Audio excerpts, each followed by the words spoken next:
വഴിയും വാതിലും ദൈവമാണ് തുറക്കുന്നത്. അപ്പോൾ ചിലർ ചോദിച്ചു, എന്താണ് നിയോഗ പ്രാർത്ഥന, എന്താണ് ഡെയിലി ബ്ലെസ്സിങ്? എന്നെ ദൈവം സ്നേഹിക്കുന്നു എന്ന് ബോധ്യപ്പെട്ടപ്പോൾ തിരിച്ച് ആ ദൈവത്തോട് തോന്നിയ ഇഷ്ടമാണ് നിയോഗ പ്രാർത്ഥനയും ഡെയിലി ബ്ലെസ്സിങ്. എന്നെ ദൈവം സ്നേഹിക്കുന്നു എന്നും ദൈവം എൻ്റെ പ്രാർത്ഥന കേൾക്കുമെന്നും എനിക്ക് ബോധ്യപ്പെട്ടപ്പോൾ ആ ദൈവത്തോട് തിരിച്ചു തോന്നിയ ഇഷ്ടത്തിൻ്റെ പേരാണ് നിയോഗ പ്രാർത്ഥന. ആ ദൈവത്തോട് തിരിച്ചു തോന്നിയ സ്നേഹമാണ് ഡെയിലി ബ്ലെസ്സിങ്. അറിവല്ല ഞാൻ പ്രസംഗിച്ചത്. എനിക്കൊരു ഡോക്ടറേറ്റും ഇല്ല, ഞാൻ വലിയ കോളേജിലൊന്നും പഠിച്ചിട്ടുമില്ല, അതുകൊണ്ട് വലിയ അംഗീകാരമൊന്നും എനിക്ക് കിട്ടാനും തോന്നില്ല. പക്ഷെ ഞാൻ പ്രസംഗിക്കുന്നത് എൻ്റെ അനുഭവമാണ്, വചനത്തിൽ കിട്ടിയ അനുഭവം.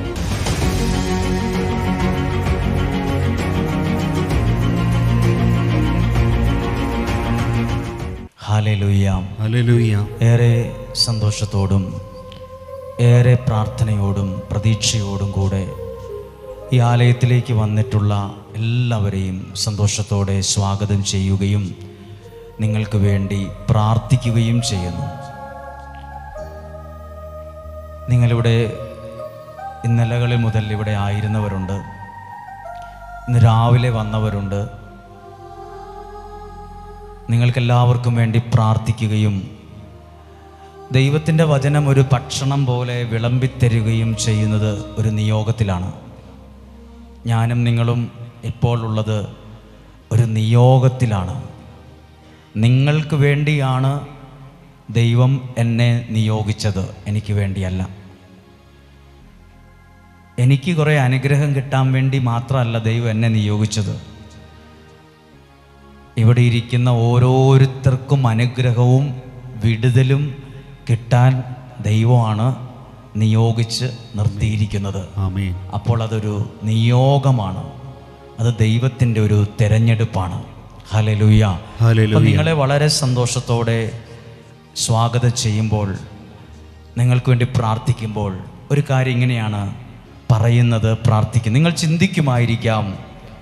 ചിന്തിക്കുമായിരിക്കാം ദൈവം എങ്ങനെയാണ് എൻ്റെ ജീവിതത്തിൽ ഒരു വാതിൽ തുറക്കുന്നത്, എങ്ങനെയാണ് ദൈവം എൻ്റെ ജീവിതത്തിലൊരു വാതിൽ തുറക്കാൻ പോകുന്നത്. ദൈവം വഴിയും വാതിലും ദൈവം തുറക്കും. ഹല്ലേലൂയ. വഴിയും വാതിലും ദൈവം തുറക്കും. നിങ്ങൾക്ക് വേണ്ടി നിങ്ങൾക്ക് പോകാനുള്ള വഴി അടഞ്ഞിരിക്കുമായിരിക്കാം, അത് ദൈവം തുറക്കും. വാതിൽ തള്ളിയിട്ടും ചവിട്ടിയിട്ടും ഒന്നും തുറക്കുന്നില്ലാത്തൊരു വിധമായിരിക്കാം. എത്ര പ്രാർത്ഥിച്ചിട്ടും ഒരു ഉത്തരം കിട്ടുന്നില്ല എന്നായിരിക്കും നിങ്ങളുടെ ചിന്ത. ദൈവം വഴിയും വാതിലും തുറക്കും. ആമേൻ. Hallelujah, hallelujah. ഇത് വ്യക്തിപരമായ ജീവിതത്തിൽ ഞാനും അനുഭവിച്ചിട്ടുണ്ട്. ഞാൻ പല രീതിയിൽ അനുഭവിച്ചിട്ടുണ്ട്. ഞാൻ ഈ ദിവസങ്ങളിൽ അനുഭവിച്ചൊരു കാര്യം പറയുകയാണ്. ഞാൻ ഒരു സ്ഥലത്ത് റോട്ടിലൂടെ വാഹനം ഓടിച്ചു പോകുമ്പം ഒരാൾ, അദ്ദേഹം നോർമലായ ഒരാളല്ല, അല്പം എന്തോ പ്രശ്നമുള്ള ഒരാളാണ്. റോഡിൻ്റെ സൈഡിൽ കൂടെ കുനിഞ്ഞ് നടന്നു പോവുകയാണ്, വേറെ ഒന്നും ശ്രദ്ധിക്കുന്നില്ല. അപ്പം നമ്മൾ ഗ്ലാസ്സിൽ കൂടെ നോക്കി കുറച്ച് ദൂരം വരെ. അദ്ദേഹം അലക്കിയിട്ടും കുടിച്ചിട്ടൊക്കെ ഒരുപാട് നാളായതാണ്, എന്തോ കുഴപ്പമുള്ള ഒരാളാണ്. പക്ഷെ അദ്ദേഹം എന്തോ തപ്പി നടക്കുന്നത് പോലെ റോഡിൻ്റെ സൈഡിൽ കൂടെ ഒരു സൈഡ് ഇങ്ങനെ നോക്കി പോവാണ്. അപ്പോൾ ഞാൻ എൻ്റെ മനസ്സിൽ വന്ന കാര്യം പറയുകയാണ്. ഞാൻ ഒരു കാലത്ത് റോഡിൻ്റെ സൈഡിൽ കൂടെ ശരിക്കും ഇങ്ങനെ കുനിഞ്ഞ് നോക്കി നടന്നിട്ടുണ്ട്. അപ്പോൾ ഒരാൾ എന്നോട് ചോദിച്ചു, എന്തേലും നഷ്ടപ്പെട്ടോന്ന്. അപ്പോൾ ഒന്നും നഷ്ടപ്പെട്ടിട്ടല്ല, ആരുടെയെങ്കിലും കയ്യിൽ നിന്ന് വീണ 1 രൂപയെങ്കിലും റോട്ടിൽ കിടപ്പുണ്ടോ എന്നറിയാൻ വേണ്ടി നോക്കിയതാണ്. ആരുടെയെങ്കിലും, നമുക്കറിയാമല്ലോ, ചിലപ്പോൾ റോട്ടിൽ കൂടെ പോകുമ്പോൾ 5 രൂപ കിട്ടും, 10 രൂപ കിട്ടും, 1 രൂപ കിട്ടും. ചില ഒന്നുമില്ലാത്ത ആൾക്കാർക്ക് അതൊക്കെ ലോട്ടറി അടിക്കുന്ന പോലാണ്. ഭയങ്കര എന്തോ ലക്ഷക്കണക്കിന് രൂപ കിട്ടുന്ന പോലാണ്. അപ്പോൾ അങ്ങനെ ഒരാളെ ഞാൻ യാദൃശ്ചികമായി കണ്ടപ്പോൾ ഞാൻ എന്നെ തന്നെ കുറച്ചു നേരം ഞാൻ എന്നിൽ കണ്ടു. റോഡിൻ്റെ സൈഡിൽ കൂടെ ഒരാവശ്യത്തിന് നോക്കിയപ്പോൾ 1 രൂപയില്ലാത്ത കാലത്ത് ആരുടെ കയ്യിലെങ്കിലും നിന്ന് വീണുപോയ 1 രൂപയെങ്കിലും കിട്ടുമോ എന്നറിയാൻ വേണ്ടി നടന്നിട്ടുണ്ട്. ചോദിച്ചിട്ടുണ്ട് ചിലർ, എന്തെങ്കിലും നഷ്ടപ്പെട്ടു പോയോ, അല്ല പേഴ്സ് വല്ലതും പോയോ, പൈസ വല്ലതും പോയോ. പൈസ പോയിട്ടല്ല, ആരുടെ കയ്യിലും വീണുപോയ വല്ല പൈസ ഉണ്ടോയെന്നറിയാൻ വേണ്ടിയാണ്. അങ്ങനെ ജീവിച്ച കാലത്ത് ഞാൻ അനുഭവിച്ചിട്ടുണ്ട് ദൈവം വഴിയും വാതിലും തുറക്കുന്നു. ആമേൻ. Hallelujah, hallelujah, hallelujah. ഞാൻ പറയുന്നത് എൻ്റെ അറിവല്ല, ഞാൻ പറയുന്നത് എൻ്റെ അനുഭവമാണ്. അറിവ് പ്രസംഗിക്കുന്നിടത്ത് അത്ഭുതങ്ങൾ നടക്കുകയില്ല.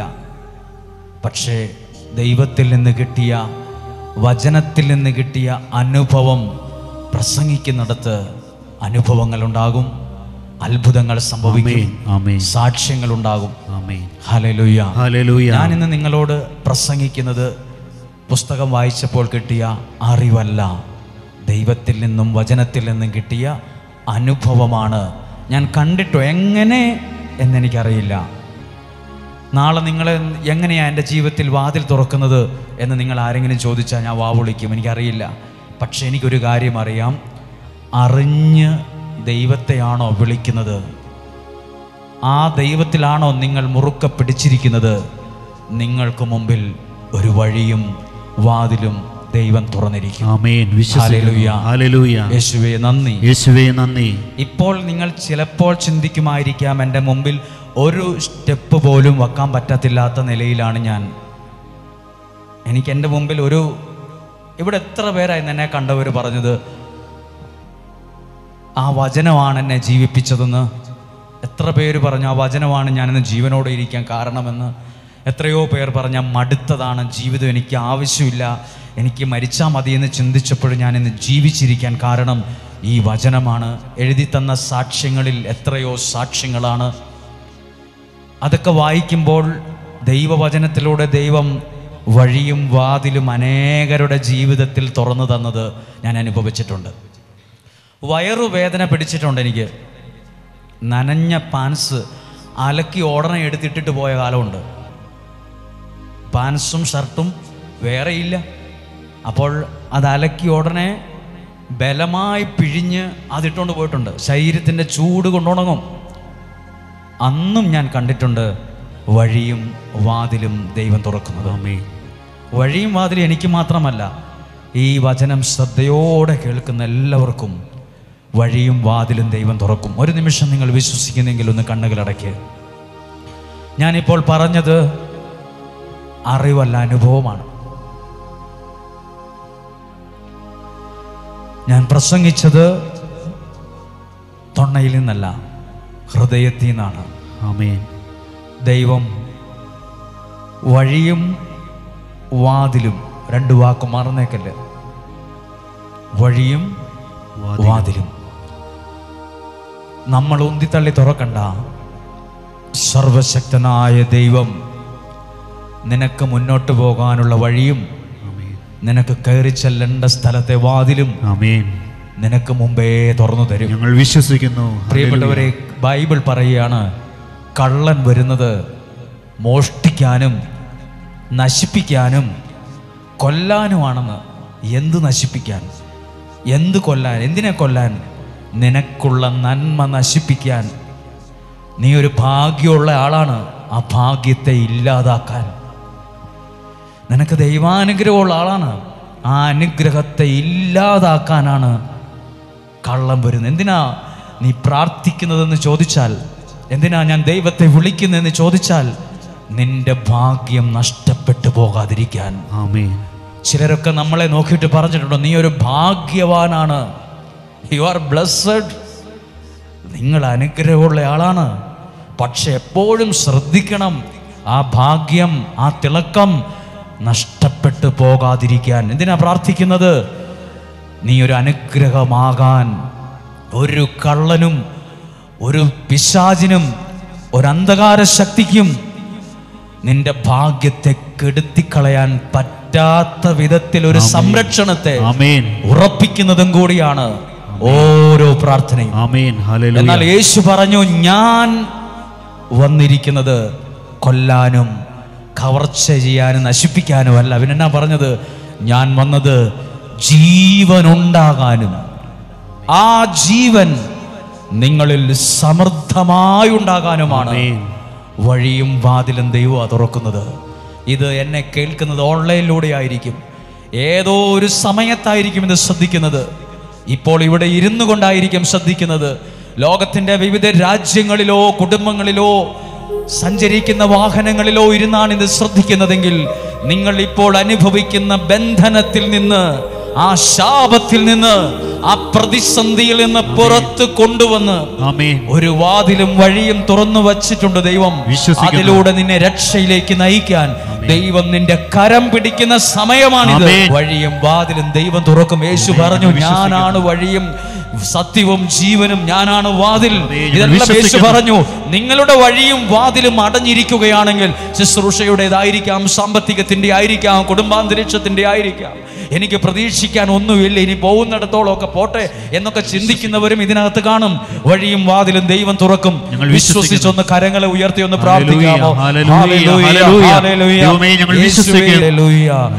വഴിയും വാതിലും ദൈവം തുറക്കും. ഞാനൊരു വചനം നിങ്ങളുടെ ശ്രദ്ധയിൽ കൊണ്ടുവരികയാണ്.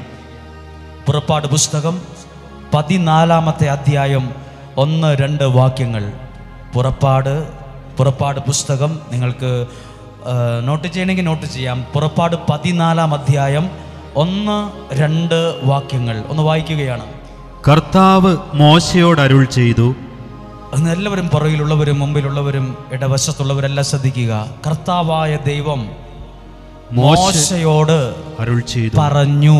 അപ്പൊ ദൈവം എന്തുവാ? ദൈവം സംസാരിക്കും. നമ്മുടെ ദൈവത്തിനൊരു വായുണ്ട്, നാവുണ്ട്, ശബ്ദമുണ്ട്. ദൈവം സംസാരിക്കും. ചിലർ പറയില്ല, എനിക്ക് വേണ്ടി സംസാരിക്കാൻ ആരുമില്ല. ദൈവമുണ്ട് നിനക്ക് വേണ്ടി സംസാരിക്കാൻ. ദൈവം എനിക്ക് വേണ്ടി ആരും ഇടപെടാനില്ല. ദൈവമുണ്ട് നിനക്ക് വേണ്ടി ഇടപെടാൻ. ഒരു ഭക്തൻ, ഒരു ദൈവത്തിൽ ആശ്രയിക്കുന്ന ഒരുവൻ ഒരിക്കലും അവൻ ചിന്തിച്ചിട്ടില്ല എത്ര പേർ എൻ്റെ കൂടെ ഉണ്ടെന്ന് അവൻ കണക്കെടുത്തുകൊണ്ടിരിക്കത്തില്ല. ദൈവം കൂടെയുള്ളവൻ എപ്പോഴും ചിന്തിക്കും, ദൈവം എൻ്റെ കൂടെ ഉണ്ടോ, ദൈവം എൻ്റെ പക്ഷത്താണോ എന്ന് അവൻ എപ്പോഴും ആത്മശോധന ചെയ്തുകൊണ്ടിരിക്കും. പാർട്ടിക്കാരൻ്റെ കൂടെയാണോ, നാട്ടുകാരൻ്റെ കൂടെയാണോ, അയൽവാസിയുടെ കൂടെയാണോ, ശുശ്രൂഷകരുടെ കൂടെയാണോ, അവൻ ആ കാര്യത്തെക്കുറിച്ച് ബോധരാകില്ല. ദൈവത്തിൽ ആശ്രയിക്കുന്നവൻ എപ്പോഴും ചിന്തിച്ചുകൊണ്ടിരിക്കും, ദൈവം എൻ്റെ കൂടെയാണോ? ദൈവം കൂടെയുണ്ടെങ്കിൽ ആരെതിരി നിൽക്കും? ദൈവം കൂടെയുള്ളവൻ്റെ ജീവിതത്തിൽ ആരെതിരി നിൽക്കുന്നായി പറയുന്നത്? ദൈവം സംസാരിച്ചു. അടുത്തത് ഇസ്രായേൽക്കാരോട് പറയുക. അപ്പൊ മോശയോട് പറയുകയാണ്, ഇസ്രായേൽക്കാരോട് നീ പോയി പറയണം. എന്നാ പിന്നെ ദൈവത്തിന് നേരിട്ട് പറഞ്ഞാൽ പോരെ? എന്തിനാ അവിടെ ഒരാളെ കൊണ്ടുവരുന്നത്? ദൈവം നിങ്ങളോട്, ദൈവത്തിന് സംസാരിക്കാനുള്ളത് ചിലപ്പം ഒരാളിലൂടെ ആയിരിക്കും. ചിലപ്പോൾ അപ്പുറത്തേക്ക് കൗൺസിലിംഗ് ഇരിക്കുന്ന ഒരാളിലൂടെ ആയിരിക്കും ദൈവം നിന്നോട് സംസാരിച്ചത്. ചിലപ്പോൾ എന്നെ കാണാൻ വന്നപ്പോൾ ഞാൻ പറഞ്ഞൊരു വാക്കായിരിക്കും ദൈവം നിങ്ങളോട് സംസാരിച്ചതായിരിക്കും അത്. മോശയോട് പറഞ്ഞു, നീ പോയി പറയുക. എന്താ പറയേണ്ടത്? നിങ്ങൾ പിന്തിരിഞ്ഞ്. ആ വാക്ക് നല്ല വാക്കാണ്, നിങ്ങൾ പിന്തിരിഞ്ഞ്. അപ്പൊ ഇപ്പൊ പോകുന്ന റോട്ടിൽ കൂടെ പോകണ്ട. ഇപ്പൊ പോകുന്ന പോക്ക് പോയാൽ ചിലപ്പോൾ വല്ല കുഴി ചെന്ന് ചാടും, നഷ്ടമായിരിക്കും. അവിടുന്ന് യൂ ടേൺ എടുക്കണം, അവിടുന്ന് തിരിയണം. ഇതാരാ പറഞ്ഞത്? ദൈവം മോശയോട് പറഞ്ഞു, നീ ആ ജനത്തോട് പറ, ഈ റൂട്ട് ശരിയല്ല, നഷ്ടമാണ്, ഇത് പോയാൽ എവിടെയും മെച്ചപ്പെടത്തില്ല, അപകടം ഉണ്ടാവത്തുള്ളൂ. അതുകൊണ്ട് നമ്മുടെ ഫോണിൽ ആപ്ലിക്കേഷൻ പറയില്ലേ, ടേക്ക് യു ടേൺ, ഇവിടുന്ന് ലെഫ്റ്റ് എടുക്കുക, റൈറ്റ് എടുക്കുക. നിങ്ങൾ തെറ്റായ റൂട്ടിലാണ് കാറ് പോയിക്കൊണ്ടിരിക്കുന്നത്, നിങ്ങൾക്ക് ഇന്ന ദേശത്തേക്കാണ് പോകുന്നതെങ്കിൽ റൂട്ട് തെറ്റിയിരിക്കുന്നു. മൊബൈൽ ആപ്ലിക്കേഷൻ നമ്മളോട് എപ്പോഴും പറഞ്ഞുകൊണ്ടിരിക്കും, take you turn, take you turn, next left എന്ന് പറഞ്ഞുകൊണ്ടിരിക്കും. ഇങ്ങനെയൊക്കെ പറഞ്ഞുകൊണ്ടിരിക്കും. ദൈവം പറയുകയാണ്, മോശയോട് പറഞ്ഞു, പോയി അവരോട് പറ, അവരിപ്പോൾ വെച്ച് പിടിക്കുന്നുണ്ട് അങ്ങോട്ട്, പിന്തിരിയാൻ പറ, തിരിയാൻ പറ. അവിടുന്ന് തിരിയാൻ പറഞ്ഞു. പിന്തിരിഞ്ഞ് പിഹഹിറോത്തിനു മുൻപിൽ മിഗ്ദോലിനും കടലിനും മധ്യേ ബാൽസെഫോന്റെ എതിർവശത്ത് പാളയമടിക്കുവിൻ. ഇതാരാ വഴി പറഞ്ഞു കൊടുത്തത്? ഇസ്രായേൽക്കാർക്കൊരു നന്മയുണ്ടാകാൻ, ദൈവം ഒരു വഴി പറഞ്ഞു കൊടുത്തു. ആമേൻ. ദൈവം ആരിലൂടെ പറഞ്ഞു കൊടുത്തത്? മോശെ. ഒരു വിക്കനായ ആളിലൂടെ ദൈവം അവർക്കുള്ള വഴി പറഞ്ഞു. അതാണ് മുമ്പേ പാടിയത്, പോകേണ്ട വഴി എന്നെ കാണിക്കണേ, നിൻഹിതം എന്നെ പഠിപ്പിക്കണേ. പോകേണ്ട വഴി, എങ്ങോട്ടാ പോകേണ്ടതെന്ന് അറിയത്തില്ല, എന്താ ചെയ്യേണ്ടതെന്ന് അറിയത്തില്ല, ദൈവം നിനക്ക് വഴി കാണിച്ചു തരും. ഇവിടെ ഇരുന്ന് പ്രാർത്ഥിക്കുന്ന നിങ്ങൾ ചിലപ്പോൾ ചിന്തിക്കും, എൻ്റെ കൊച്ചു പരീക്ഷ കഴിയാൻ പോവുക, റിസൾട്ട് വരാൻ പോയി, ഇനി എന്നാ എടുക്കും, ഇനി ആ രാജ്യത്ത് പോകണോ, ആ ഭാഷ പഠിക്കണോ, ഈ ബിസിനസ് ചെയ്യണോ, ആ ലോൺ എടുക്കണോ, എന്നാ ചെയ്യേണ്ടതെന്ന് അറിയില്ല. പ്രാർത്ഥിക്ക്, ദൈവം നിനക്ക് വഴി പറഞ്ഞു തരും. ചിലപ്പോൾ ദൈവം പറയും, ആ ബന്ധം വേണ്ട, അവിടുന്ന് നേരെ തിരിഞ്ഞോ, വേഗത്തിൽ തിരിഞ്ഞോ, അത് നിനക്ക് ഇപ്പോൾ നല്ലതായിട്ട് തോന്നും, പക്ഷെ അത് നിന്നെ കൊടുക്കും. പിന്തിരിയുക. എല്ലാവരും ഇത് ഇഷ്ടപ്പെടത്തില്ല. എല്ലാവരോടും പറഞ്ഞാൽ ഇപ്പോൾ ഇവിടെ വരണ്ടായിരുന്നു എന്ന് പറയും. ഓ, ഇതാണ് ഞാൻ ഉദ്ദേശിച്ചത്, അത് നടക്കുമെന്നോ ഈ പുള്ളി പറയുമെന്നാണ് വിചാരിച്ചത്, ഇപ്പോൾ അത് നടക്കുകയായിരുന്നു, അവിടെ തിരിയാനാ പറയുന്നത്. ഇവിടെ വരണ്ടായിരുന്നു, അപ്പുറത്ത് പോയാൽ മതിയായിരുന്നു. ഇസ്രായേൽക്കാർക്ക് ഇഷ്ടപ്പെട്ടോ ഇല്ലയോ എന്ന് മോശ നോക്കിയില്ല. മോശയോട് പറഞ്ഞു, ആ ജനത്തോട് പറ, പിന്തിരിയ, ടേക്ക് യു ടേൺ, തിരിയുക. ചിലപ്പോൾ നിങ്ങളിപ്പോൾ പോകുന്ന സ്പീഡിൽ മുന്നോട്ട് പോയാൽ ചില നഷ്ടങ്ങളുണ്ടാകും എന്ന് ദൈവം കണ്ടോണ്ടായിരിക്കും എവിടെയോ ഉള്ള നിന്നെ വിളിച്ച് ഈ കസേരയിൽ ദൈവം ഇരുത്തിയത്. ദൈവം നിന്നെ ഇവിടെ കൊണ്ടുവന്ന് ഇരുത്തിയതാണെന്നാണ് ഞാൻ വിശ്വസിക്കുന്നത്. പിന്തിരിയുക. എന്നിട്ട് എന്ത് ചെയ്യണമെന്ന് അടുത്ത വാക്ക് എഴുതിയിട്ടുണ്ട്. അടുത്ത വാക്ക്, പാളയമടിക്കുന്നത് കടലിനടുത്തായിരിക്കണം. കടലിന്റെ അടുത്തായിരിക്കും. റൂട്ട് പറഞ്ഞു കൊടുക്കുക, കറക്റ്റ് പറഞ്ഞു കൊടുക്കുക. എവിടെയെങ്കിലും പോയി താമസിച്ചോ, എവിടെയെങ്കിലും കയറി കൂടിക്കോണല്ല, നിങ്ങൾ അവിടെ പോയിട്ട് അവിടെ നിന്ന് തിരിഞ്ഞേച്ച് കടലിന്റെ അടുത്ത് പോയി അവിടെ പാളയമടിക്കുക. കൃത്യം റൂട്ട് പറഞ്ഞു കൊടുത്ത ആരാണ്? ഇസ്രായേൽ ജനത്തിന് വഴി പറഞ്ഞു കൊടുത്തത് ദൈവമാണ്. ആമേൻ. Hallelujah, hallelujah. ദൈവം വഴി പറഞ്ഞു തരും. ദൈവം അകത്തുള്ളവരിലൂടെ. ആമേൻ. Hallelujah, hallelujah. നിങ്ങൾ ശ്രദ്ധിച്ചിട്ടുണ്ടോ? ദൈവം അകത്തുള്ള ഒരാൾ പറഞ്ഞാൽ അത് പറഞ്ഞതാ. ദൈവം അകത്തുള്ള ഞാൻ ഇന്നലെ ഇവിടെ വന്നവരോട് സൂചിപ്പിച്ചു. ഞാനിത് പറയാനൊരു റീസൺ ഉണ്ട്. ഒരിക്കലും ഒരു മനുഷ്യൻ ഒരുപാട് ദൂരെ നിന്ന് ഒരു ദിവസം ഇവിടെ വന്നു. വെള്ളിയാഴ്ചയല്ല വന്നത്. അപ്പോൾ ഇവിടെയുള്ള മറ്റു വൈദികരെ കണ്ടു. അപ്പോൾ അച്ഛൻ എനിക്ക് ഫോൺ ചെയ്ത് പറഞ്ഞു, ഒരാൾ വന്നിട്ടുണ്ട്, ഒരുപാട് ദൂരെ നിന്നാണ് എന്ന് പറഞ്ഞു. അപ്പം ഞാൻ ആ വ്യക്തിയെ കണ്ടപ്പോൾ ഞാൻ ചോദിച്ചു, ചേട്ടാ ഒന്ന് ഫോൺ വിളിച്ചുകൂടെ? ഞാനിപ്പോൾ എവിടെയെങ്കിലും പോയായിരുന്നെങ്കിൽ നിങ്ങൾ അത്രയും വണ്ടിക്കാശ് മുടക്കി വന്നത് വെറുതെ ആവില്ലേ? എന്തുവാണ് നിങ്ങളുടെ വിഷയം എന്ന് ചോദിച്ചപ്പോൾ അദ്ദേഹം എന്നോട് പറഞ്ഞൊരു വാക്ക് ഞാൻ ഓർക്കുകയാണ്. അദ്ദേഹം പറഞ്ഞു, ദൈവം അകത്തുള്ള ഒരാളല്ലേ ഫാദർ, നിങ്ങളൊരു വാക്ക് പറഞ്ഞാൽ അതെനിക്ക് വിശ്വാസമാണ്. നിങ്ങളൊരു വാക്ക് പറഞ്ഞാൽ എനിക്ക് വിശ്വാസമാണ്. ഞാൻ അദ്ദേഹത്തോട് 2 വാക്കേ പറഞ്ഞുള്ളൂ. അയാൾ 12,000 രൂപ മുടക്കി, വണ്ടിക്കാശ് മുടക്കി വന്ന ആൾക്ക് എൻ്റെ നാവിൽ നിന്ന് കേൾക്കാനുള്ള 2 വാക്ക് കേൾക്കാനാണോ വന്നത്? അയാളുടെ നാട്ടിലും ആളുകളില്ലേ? അയാളുടെ ഒരു വിശ്വാസമാണ്. ദൈവം അകത്തുള്ള ഒരാളുടെ വാക്ക് കേൾക്കാൻ 2,000 വരെ, ചിലപ്പോൾ 2 ലക്ഷം വരെ മുടക്കിയിരിക്കും. എല്ലാവരുടെയും വാക്ക് നമ്മൾ കേൾക്കാറില്ല. പോകാൻ പറയും, അയാൾ എന്നാ പറഞ്ഞ് നമ്മൾ വില കൊടുക്കത്തില്ല. പക്ഷെ ദൈവം അകത്തുള്ള ഒരാൾ നിന്നെക്കുറിച്ച് പ്രാർത്ഥിച്ചൊരു വാക്ക് പറഞ്ഞാൽ ആ വാക്ക് അയാളുടെ ജീവിതം മാറ്റിമറിക്കും. ആമേൻ. വിശ്വസിക്കുന്നു. ദൈവം അകത്തുള്ള ഒരാൾ നിങ്ങളുടെ തലയിൽ കൈവച്ച് മനസ്സറിഞ്ഞ് പ്രാർത്ഥിച്ചാൽ അത് നിന്റെ ജീവിതത്തിൽ അത് ഏക്കും, അനുഗ്രഹം കൊണ്ടുവരും. ആമേൻ. ഹല്ലേലൂയ. അനുഗ്രഹം വരുത്തും. അത് അനുഗ്രഹത്തിന് കാരണമാകും. എല്ലാവരും അല്ല, ദൈവം അകത്തുള്ള ഒരാൾ. ഞാനും പോയിട്ടുണ്ട്. ഞാൻ അവനെ ഓർത്തു. ഞാൻ ഒരാളെ ഫോൺ വിളിച്ച് ചോദിച്ചിട്ട് അയാളെ കാണാൻ പറ്റുമോ? ഭയങ്കര തിരക്കാണ്, കാണാൻ പറ്റത്തില്ല. വേറൊരാളെ വിളിച്ചു, അയാളെ കാണാൻ പറ്റുമോ? നാളെ വിളിക്ക്. ഞാൻ പോയിട്ടുണ്ട്, വണ്ടിക്കാശ് മുടക്കി KSRTC ബസ്സിന് കയറി ആ സ്ഥലത്ത് ഒരാളെ കാണാൻ പോയിട്ടുണ്ട്. ഞാൻ ഇന്ന് ഓർക്കുവാണ് ഞാൻ എന്തിനാ അയാളെ കാണാൻ പോയത്. അപ്പം എൻ്റെ മനസ്സിലെ ബോധ്യമാണ്, അയാൾ എൻ്റെ തലയിൽ കൈവച്ച് പ്രാർത്ഥിച്ചാൽ അതെൻ്റെ വഴിത്തിരിവിന് കാരണമാകുമെന്ന്. എന്നാൽ ഇവിടെയില്ല ഒരുപാട് പേർ. ഈ നമ്മൾ അറിയുന്ന എത്ര പേരുണ്ട്? എന്നാൽ ചേട്ടനും തലയിൽ കൈവച്ച് പ്രാർത്ഥിച്ച് നമ്മൾ പറയല. ചേട്ടന് ഇത്രയും പ്രായം അനുഭവമൊക്കെ ഒന്ന് പ്രാർത്ഥിച്ച് പറയില്ല. എന്നാൽ ചിലരോട് പറയും, പ്രാർത്ഥിച്ചില്ലേലും പറയും, നിങ്ങൾ തലയിലൊന്ന് കൈവച്ച് പ്രാർത്ഥിക്കൂ പ്ലീസ്. ഒന്ന് പ്രാർത്ഥിക്ക്. അല്ല പ്രാർത്ഥിച്ചു, അല്ല തലയിൽ കൈവച്ച് പ്രാർത്ഥിക്ക്. ഞാൻ കണ്ടിട്ടുണ്ട്, ഞാൻ ഒരാളുടെ തലയിൽ കൈവച്ചപ്പോൾ അയാൾ കൂടി എൻ്റെ കൈയുടെ മുകളിൽ പിടിച്ച് മുറുക്കി പിടിച്ചിരിക്കുന്നു. ഞാൻ വലിച്ചു നോക്കി, എടുക്കാൻ പറ്റത്തില്ല. അയാൾ മുറുക്കെ പിടിച്ചിരിക്കുന്നു. എൻ്റെ കൈ അയാളുടെ തലയിൽ ഇങ്ങനെ വെച്ചപ്പോൾ ആ കൈ, എൻ്റെ കൈ അയാൾ മുറുക്കെ പിടിച്ചിരിക്കുകയാണ് ഇങ്ങനെ. ദൈവം അകത്തുള്ള ഒരാൾ നിങ്ങളുടെ ശിരസിൽ കരങ്ങൾ വെച്ച് പ്രാർത്ഥിക്കുന്നത് വിടുതലാണ്, ഒരു നന്മയാണ്. ദൈവം അകത്തുള്ള മോശയാ പറഞ്ഞത് ഇസ്രായേൽക്കാരോട്, പിന്തിരിഞ്ഞു കൊള്ളുക, മാറ്, ഈ റൂട്ട് എടുക്ക്, അവിടെ പോയി താമസിക്കുക. എന്നിട്ട് എൻ്റെ ചോദ്യം ഇതാണ്, നമ്മൾ ചോദിക്കുക, ഇങ്ങനെ ദൈവം പറഞ്ഞത് കേട്ടിട്ട് വല്ല ഗുണമുണ്ടായോ എന്നറിയണ്ടേ? പുറപ്പാട് പുസ്തകം 15-ാം അധ്യായം 1-ാമത്തെ വാക്യം, ദൈവത്തിൻ്റെ വാക്ക് ദൈവം അകത്തുള്ള മോശയിലൂടെ കേട്ടതനുസരിച്ചപ്പോൾ എന്തുണ്ടായി എന്ന് എഴുതിയിട്ടുണ്ട്.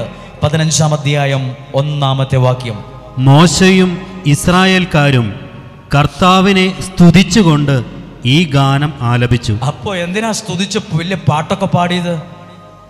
ആ ഒരു പാട്ട് പാടാൻ കാരണം മോശയോട് പറയാണ്, ഞങ്ങൾ അന്ന് ആ പോക്കങ്ങ് പോയായിരുന്നെങ്കിൽ തകർന്ന് തരിപ്പണമായേനെ. അന്ന് നീ ഞങ്ങളോട് പറഞ്ഞില്ലായിരുന്നോ, പിന്തിരിയ്, കടലിനടുത്ത് അവിടെ താമസിക്കുക, ഇന്നതുപോലെ ചെയ്യ്, അത് ഞങ്ങളുടെ വിജയത്തിന് കാരണമായി എന്നും പറഞ്ഞ് ഈ ജനം ദൈവത്തെ സ്തുതിച്ചുകൊണ്ട് പാട്ടുപാടിക്കഴിഞ്ഞു. ദൈവത്തെ നിങ്ങൾക്കും ഇന്നിവിടെ പ്രാർത്ഥിക്കാൻ ഇരിക്കുന്ന നിങ്ങൾ ഒരുപക്ഷെ ഇത് ഈ ക്യാമറയുടെ സഹായത്താൽ ലോകത്തിൻ്റെ വിവിധ രാജ്യങ്ങൾ, കുടുംബങ്ങൾ, ദേശത്തിലിരുന്ന് ഏതേലും സമയത്ത് 10 മണിക്കോ 2 മണിക്കോ 1 മണിക്കോ ഏതേ ഒരു സമയത്ത് കേൾക്കുമ്പോൾ ഓർത്തോ, നിങ്ങൾ ഇന്ന് പ്രാർത്ഥിക്കുന്ന വിഷയവുമായി ബന്ധപ്പെട്ട ഒരു കാര്യത്തിൽ സ്തുതിച്ച് ദൈവത്തിന് നന്ദി പറയാൻ ഒരു സമയം നിനക്ക് ദൈവം വച്ചിട്ടുണ്ട്. ആമേൻ, വിശ്വസിക്കുന്നു. Hallelujah, hallelujah. ഇസ്രായേൽക്കാരോട് പിന്തിരിയാൻ പറഞ്ഞപ്പോൾ പലരുടെയും നെറ്റി ചുളിഞ്ഞു കാണും. പലരും ചിന്തിച്ച് കാണും, ഇനി എങ്ങോട്ട് തിരിയാനായി പറയുന്നത്? ഞങ്ങൾ ഒന്നാമത് ഇവിടെ കഷ്ടിച്ചിവിടെ എത്തിയുള്ളൂ, അപ്പം തിരിയാൻ പറയുന്നത് എന്തൊരു കഷ്ടമായത്, എന്തൊരു ഗതികേടായത് എന്നൊക്കെ ചിന്തിച്ച് കാണും. പക്ഷെ ഇന്ന് അവർക്ക് അന്ന് വിഷമായാലും ഇന്ന് അവർ പറയുവാണ്, ഞങ്ങൾ ദൈവത്തെ മഹത്വപ്പെടുത്തുന്നു. അന്ന് പിന്തിരിഞ്ഞതാണ് ഇന്ന് ഈ അനുഗ്രഹത്തിന്റെ കാരണം. ദൈവത്തിന്റെ വാക്ക് കേൾക്കുന്നിടത്തെല്ലാം മറ്റൊരു അനുഗ്രഹം വെളിപ്പെടാൻ തുടങ്ങും. പറഞ്ഞേ ഹല്ലേലൂയ. അടുത്ത വാക്യം, കർത്താവിനെ ഞാൻ പാടി സ്തുതിക്കും. കർത്താവിനെ ഞങ്ങൾ പാടി സ്തുതിക്കും. നമ്മളൊക്കെ ഇവിടെ പാട്ടൊക്കെ വെച്ച് പാടുമ്പോൾ ഇത് നമ്മൾ മാത്രമല്ല, അന്നത്തെ കാലത്തെ ജനങ്ങൾ ദൈവത്തിന്റെ വാക്കുകൾ, ഞങ്ങൾ ദൈവത്തെ പാടി സ്തുതിക്കും. അടുത്ത വാക്ക് ഇങ്ങനെയാണ്, എന്തെന്നാൽ റീസൺ. ഞങ്ങൾ അങ്ങനെ പാടാനൊരു റീസൺ ഉണ്ട്. എന്താ റീസൺ? അവിടുന്ന് മഹത്വപൂർണമായ വിജയം നേടിയിരിക്കുന്നു. എന്ത് വിജയമാണ്? മഹത്വമുള്ള വിജയം. ദൈവത്തിന്റെ വാക്ക് കേട്ട് പിന്തിരിഞ്ഞിട്ട് പരാജയമല്ല വന്നത്. വിജയം എന്ന വാക്കല്ല, അവിടെ ഒരു സ്പെഷ്യൽ ഡിവൈൻ വേർഡ് ഉണ്ട്, ഒരു ദൈവികമായ വാക്ക്, മഹത്വമുള്ള വിജയം, മഹത്വപൂർണമായ വിജയം നേടിയിരിക്കുന്നു എന്ന് പറഞ്ഞേ ഹല്ലേലൂയ. ഒന്ന് കരങ്ങൾ ഉയർത്തി പറയാമോ? Hallelujah, hallelujah, hallelujah. നോക്കൂ, ഇത് നിങ്ങളുടെ ജീവിതത്തിൽ ഒരു അടയാളമാണ്. മഹത്വപൂർണമായ ഒരു വിജയം നിങ്ങളുടെ ജീവിതത്തിൽ വരും. ദൈവം തരുന്ന വിജയത്തിന്റെ പേരാണ് മഹത്വപൂർണമായ വിജയം. ആമേൻ. ദൈവം പറഞ്ഞ വാക്ക് കേട്ട് അനുസരിച്ചതിലൂടെ ഉണ്ടായ റിസൾട്ടാണ് മഹത്വമുള്ള ഈ വിജയം. Hallelujah, hallelujah. പലർക്കും ഇഷ്ടപ്പെടത്തില്ല, സത്യമാണ്. ചിലരോട് നമ്മൾ പ്രാർത്ഥിച്ചിട്ട് പറഞ്ഞിരിക്കട്ടെ, ഇന്നതാ നല്ലതെന്ന് പറഞ്ഞാൽ പോകുമ്പോൾ ആ ഗേറ്റ് ഇറങ്ങിയിട്ട് ഏതെങ്കിലും ബാഡ്ജിട്ട ശുശ്രൂഷകരോടോ ഇതുമായി ബന്ധപ്പെട്ടവരോട് പറയും, പ്രാർത്ഥിച്ചിട്ട് ഞങ്ങൾ ഇങ്ങനെയാ പുള്ളി പറഞ്ഞത്, ഞങ്ങൾ ഇങ്ങോട്ട് വരണ്ടായിരുന്നു, ഞങ്ങൾ ഇതൊന്നും അല്ല കേൾക്കാൻ ഉദ്ദേശിച്ചു വന്നത്, ഇന്നതുപോലൊരു വാക്കാ ഞങ്ങൾ പ്രതീക്ഷിച്ചത്. ചിലപ്പോൾ പിന്തിരിയാനൊക്കെ ദൈവം നിയോഗിച്ച ചില വ്യക്തികളിലൂടെ പറയുന്നത് നാളുകളിൽ നിന്റെ നന്മയ്ക്കായിരിക്കും. ചിലർക്കത് ഇഷ്ടപ്പെടത്തില്ല, പക്ഷേ അനുസരിക്കുന്ന വ്യക്തികളിൽ അനുഗ്രഹം വെളിപ്പെട്ടു വരും. അനുഗ്രഹം വെളിപ്പെട്ടു വരും. ദൈവം വഴിയും വാതിലും തുറന്നോളും. ഈ പ്രതിസന്ധിയിൽ ദൈവത്തിന്റെ വാക്ക് കേട്ടവർക്ക് വഴിയും വാതിലും തുറന്നത് മോശയല്ല, ദൈവത്തിന്റെ കടാക്ഷമാണ് എന്ന് പറഞ്ഞേ ഹല്ലേലൂയ. ഹല്ലേലൂയ പറഞ്ഞേ ഹല്ലേലൂയ. കരങ്ങളെ ഉയർത്തി എന്ന് പറഞ്ഞേ ഹല്ലേലൂയ, ഹല്ലേലൂയ, ഹല്ലേലൂയ. ഒരു വാക്യം എടുക്കുകയാണ്, വെളിപാട് ഗ്രന്ഥം 4-ാം അധ്യായം 1-ാമത്തെ വാക്യം. ഇതിനുശേഷം വിശ്വാസത്തോടെ കേൾക്കുന്ന ഈ വചനം നിങ്ങളുടെ ജീവിതത്തിൽ ഒരു വഴിയും വാതിലുമായി മാറട്ടെ, ഒരു സൗഖ്യമായി മാറട്ടെ. വെളിപാട് 4-ാം അധ്യായം 1-ാമത്തെ വാക്യം വായിച്ചേ. ഇതിനുശേഷം ശ്രദ്ധിച്ചു കേട്ടോ എല്ലാവരും. ഒരു വാക്യമാണ്, എല്ലാം കണക്റ്റഡ് ആണ്, എല്ലാം ക്ലബ് ചെയ്താ സംസാരിക്കുന്നത്. ഇതിനുശേഷം സ്വർഗത്തിൽ ഒരു തുറന്ന വാതിൽ ഞാൻ കണ്ടു. സ്വർഗത്തിൽ എന്ത് വാതിലാണ്? ഒരു തുറന്ന ഒരു വാതിൽ. വാതിൽ കണ്ടു എന്നല്ല, ആ വാതിൽ ഒരു പ്രത്യേകതയുണ്ട്. സ്വർഗത്തിൽ ഞാൻ കണ്ടു, പ്രാർത്ഥനയിൽ ഞാൻ കണ്ടു തുറന്ന വാതിൽ. അതെങ്ങനെ കണ്ടു? പ്രാർത്ഥനയുള്ളൊരു മനുഷ്യൻ സത്യസന്ധമായി ദൈവത്തെ വിളിക്കുമ്പോൾ കാണാൻ പറ്റും അവൻ്റെ മുമ്പിൽ തുറന്നു കിടക്കുന്നൊരു വാതിൽ. നിങ്ങൾ ശ്രദ്ധിച്ചിട്ടുണ്ടോ? ചിലരൊക്കെ സാക്ഷ്യം പറയാറില്ലേ? നമ്മൾ ചിലർ വന്ന് പറയും, ഞങ്ങൾ എല്ലാ വിധത്തിലും തകർന്നു പരാജയപ്പെട്ടു, മക്കൾ അങ്ങനെയാണ്, അതാണ്, ഇതാണ്. പ്രാർത്ഥിക്കുമ്പോൾ ദൈവം കാണിച്ചു തരും ആ വ്യക്തിയോടുള്ള ബന്ധത്തിൽ തുറന്ന വാതിൽ. അപ്പോൾ അവരോട് ഇത് പറയുമ്പോൾ അവർ ചോദിക്കും, അതെങ്ങനെ ഞങ്ങൾക്ക് മനസ്സിലാകുന്നില്ലല്ലോ. അത് ദൈവം നിനക്ക് വേണ്ടി കാണിച്ചത് അടഞ്ഞ വാതിലല്ല, തുറന്ന വാതിലാണ്. Hallelujah, hallelujah. മനുഷ്യർ നിന്നെ കാണിക്കുന്നത് അടഞ്ഞ വാതിലാണ്. നീ രക്ഷപ്പെടുകയില്ല, നീ ഗതി പിടിക്കൂല, നിനക്ക് ജോലി കിട്ടത്തില്ല, നിന്റെ കാര്യം ശുഭമാകത്തില്ല. ഇതാണ് മനുഷ്യൻ കാണിക്കുന്ന അടഞ്ഞ വാതിൽ. ഒരിക്കലും ഇന്നലെ ഞാൻ ആൾക്കാരോട് പറഞ്ഞു, ഒരാൾ വന്നിരിക്കുകയാണ്, എൻ്റെ വിരലിനേക്കാൾ അല്പം കൂടെ വലുപ്പമുള്ള ഒരു കുപ്പി കൊണ്ട് അടച്ചു വച്ചിരിക്കുന്ന ഒരു കുപ്പി. ഞാൻ ചോദിച്ചു, എന്താണിത്? അറിയില്ല, എൻ്റെ വീട്ടിൽ നിന്ന് കിട്ടിയതാണ്. അയാളുടെ വീട്ടിൽ നിന്ന് ഒരു കുപ്പി കിട്ടി, അയാൾ എന്തിനാ ഇവിടെ കൊണ്ടുവന്ന്? ഞാൻ വിചാരിച്ചു ഈ കുപ്പി എന്ത് കുപ്പിയായത്? ഞാൻ അതിൻ്റെ അടപ്പ് തുറന്നപ്പോൾ എനിക്ക് അടപ്പ് തുറന്നുകൊണ്ടിരിക്കുമ്പോൾ അയാൾ പറയുകയാണ്, ഇതാരോ കൂടോത്രം ചെയ്ത് ഞങ്ങളുടെ വീട്ടിൽ കൊണ്ടിട്ടതാണ്. അത് ശരി, കുപ്പിക്കകത്തോ? അപ്പോൾ ആ കുപ്പി ഞാൻ തുറന്നു നോക്കിയപ്പോൾ അതിനകത്ത് എന്തൊക്കെ ഇരിപ്പുണ്ട്, അത് വരുന്നില്ല. അപ്പോൾ എൻ്റെ ഈ കയ്യെ പിടിച്ചിട്ട് ഈ കൈവെള്ളയ്ക്കൊട്ട് ഞാൻ ഇടിച്ചു. അത് അതിനകത്തുള്ളത് പുറത്ത് വരാൻ വേണ്ടി ഇങ്ങനെ കൊട്ടി. അപ്പോൾ ഒരു കടലാസും ഒരു തകിടും ഒക്കെ കിട്ടി. വളരെ ചുരുട്ടി വച്ചിരിക്കുന്നു, നൂർക്കാൻ തന്നെ ബുദ്ധിമുട്ടുള്ള ഒരു കടലാസ്, ഒരു തകിട് കഷ്ണമല്ല. അത് കൂടോത്രമെന്ന് അയാൾ പറയുന്നത്. ഞാൻ ചോദിച്ചു, നിങ്ങൾ വല്ലതും വച്ചതാണോ? ഇനി നിങ്ങൾ ഇങ്ങനെ അറിയാതെ എങ്ങനെ വല്ലോ? അല്ല, ഞങ്ങളുടെ വീട്ടിൽ ഇങ്ങനത്തെ കുപ്പിയില്ല, ഞങ്ങളുടെ വീട്ടിൽ ആരും ഇങ്ങനെ ചെയ്യാറില്ല, ആരോ ഞങ്ങളുടെ വീട്ടിൽ കൊണ്ട് ഇട്ടതാണ്. പല പ്രാവശ്യമായി ഇങ്ങനെയുള്ള കാര്യങ്ങൾ കാണുന്നു. അപ്പം ഞാൻ ഒരു കാര്യം, എന്താ ഈ കടലാസിൽ എഴുതിയെന്ന് അറിയാൻ വേണ്ടി ഇത് പതുക്കെ നിവർത്തി. അതിൻ്റെ ഒറ്റ വാക്ക് എഴുതിയിട്ടുള്ളൂ, നീ നശിക്കും. ആരോ എഴുതി ശരിക്കും ഒരു പേപ്പറിനകത്ത് എഴുതി ചുരുട്ടി വച്ചിരിക്കുകയാണ്, നീ നശിക്കും. കൂടെ കുറച്ച് തകിടും മലയാളത്തിൽ എഴുതി വെച്ചിരിക്കുകയാണ്, നീ നശിക്കൂന്ന്. അല്ലാതെ ഈ തകരും, നീ രക്ഷപ്പെടത്തെ എഴുതി വെച്ചിരിക്കുകയാണ്. ഇത് കേട്ടിട്ട് അയാൾക്ക് ഭയങ്കര ടെൻഷൻ. നമ്മളൊക്കെ ഒരു പ്രത്യേകതയുണ്ട്, മനുഷ്യൻ എഴുതിയതും പറഞ്ഞതും ചുമന്നോണ്ട് നടക്കുന്നവരാണ് നമ്മൾ. ദൈവം പറഞ്ഞ വാക്ക് കേൾക്കുകയില്ല, അത് ചുമക്കുകയില്ല. ഞാനിവിടെ നിൽക്കുന്നത് മനുഷ്യൻ പറഞ്ഞ വാക്കിനെ പ്രസംഗിക്കാനല്ല, ദൈവം പറഞ്ഞ വാക്കിനെ ചുമക്കാനാണ്. ഹല്ലേലൂയ. എന്നോട് എത്രയോ പേര് പറഞ്ഞിട്ടുണ്ട്, നീ എവിടെ എത്തിയാലെന്ന്. എത്രയോ പേര് പറഞ്ഞിട്ടുണ്ട്, എൻ്റെ പരിചയത്തിലുള്ളവർ പറഞ്ഞിട്ടുണ്ട്, 10ാം ക്ലാസ് തോറ്റുപോയ നിന്റെ കാര്യം പോയിന്ന്, നീ എവിടെയും ഗതി പിടിക്കത്തില്ലെന്ന് പറഞ്ഞിട്ടുണ്ട്. ഞാൻ കേൾക്കെ പറഞ്ഞിട്ടുണ്ട്. പക്ഷെ ഞാൻ ഗതി പിടിച്ചല്ലോ, ഞാൻ കുറച്ചൊക്കെ ഗതി പിടിച്ചല്ലോ. ഇത്രയും പേരുടെ മുമ്പിലേക്ക് ഞാൻ നിന്നില്ലേ? അത് അയാൾ പറഞ്ഞ വാക്ക് കേട്ട് ഡൗണായി പെരക്കകത്ത് വാതിലടച്ചിരുന്നായിരുന്നെങ്കിൽ ഇവിടെ നിൽക്കത്തില്ലായിരുന്നു. മനുഷ്യന്റെ വാക്കല്ല എൻ്റെ ജീവിതത്തിൽ നടക്കുന്നത്, ദൈവത്തിന്റെ വാക്കാണ്. ഹല്ലേലൂയ. മനുഷ്യൻ 1 രൂപ കൊടുത്ത് കടയിൽ നിന്ന് മേടിച്ച കടലാസ് 10ആയിട്ട് കീറി ആ 5 രൂപയുടെ പേന കൊണ്ട് എഴുതിയതല്ല എൻ്റെ ജീവിതത്തിൽ നടക്കാൻ പോകുന്നത്. ആകാശം മാറിയാലും ഭൂമി മാറിയാലും മാറ്റമില്ലാത്ത ഈ വചനങ്ങളാണ്. അത് ദൈവം എനിക്ക് വേണ്ടി എഴുതിയതാ, അതേ എന്നിൽ നടക്കത്തുള്ളൂ. അയാൾ വിശ്വസിച്ചുകൊണ്ടിരിക്കുക, കൂടോത്രം ചെയ്തിട്ട് അയാൾ പറഞ്ഞ പോലെ നടക്കുള്ളൂ എന്ന്. ഇവിടെ ഇരിക്കുന്ന ചിലരെന്നെ കാണാൻ വന്നപ്പോഴും പറഞ്ഞു, എൻ്റെ വീട്ടുകാരെന്നെ ശപിച്ച് കെട്ടിരിക്കുകയെന്ന്, അതുകൊണ്ടാണ് ഞാനിങ്ങനെ മുടിഞ്ഞ് നീക്കുന്നതെന്ന്, ശപിച്ചിട്ടേക്കുന്നുകൊണ്ടാണ് ഞാൻ മുടിഞ്ഞു കിടക്കുന്നതെന്ന്. നിങ്ങളിപ്പോഴും ചുമക്കുന്നത് ആരോ പറഞ്ഞ ശാപവാക്കുകളാണ്. ആരോ പറഞ്ഞ ഏതാണ്ടോ നിങ്ങൾ ചുമക്കുന്നത്. നിങ്ങൾക്ക് വേണ്ടി ഞാൻ ഇവിടെ നിൽക്കുന്നത് ദൈവം പറഞ്ഞ വാക്കുകൾ നിങ്ങളോട് പറയാനാണ്. ദൈവം പറഞ്ഞിട്ടുണ്ട് നിനക്ക് നല്ല ഭാവിയുണ്ടെന്ന്, എന്തിയാ അത് ചുമക്കാത്തത്? ദൈവം നിന്നോട് പറഞ്ഞിട്ടുണ്ട് നീ രക്ഷപ്പെടുമെന്ന്. അല്ലെങ്കിൽ ദൈവം അകത്തുള്ള മനുഷ്യൻ പറഞ്ഞിട്ടുണ്ട് നീ അനുഗ്രഹിക്കപ്പെടും, നിനക്ക് ചിറകൊണ്ട് നീ പറക്കും. നീ ചിറകുള്ളവനാണ്, നീ പറക്കൂന്ന്. നീ ചിറകുള്ളവനാ, നീ പറക്കൂന്ന് പറഞ്ഞിട്ടുണ്ട്. ആമേൻ. ഹല്ലേലൂയ. എന്നോട് പറഞ്ഞിട്ടുണ്ട്. പ്രാർത്ഥനയുള്ള ഒരു മനുഷ്യൻ തലയെ കൈവച്ച് പറഞ്ഞൊരു വാക്കാണ്, നിനക്ക് ചിറകൊണ്ട് നീ പറക്കൂന്ന്. ഞാൻ വിശ്വസിച്ചില്ല.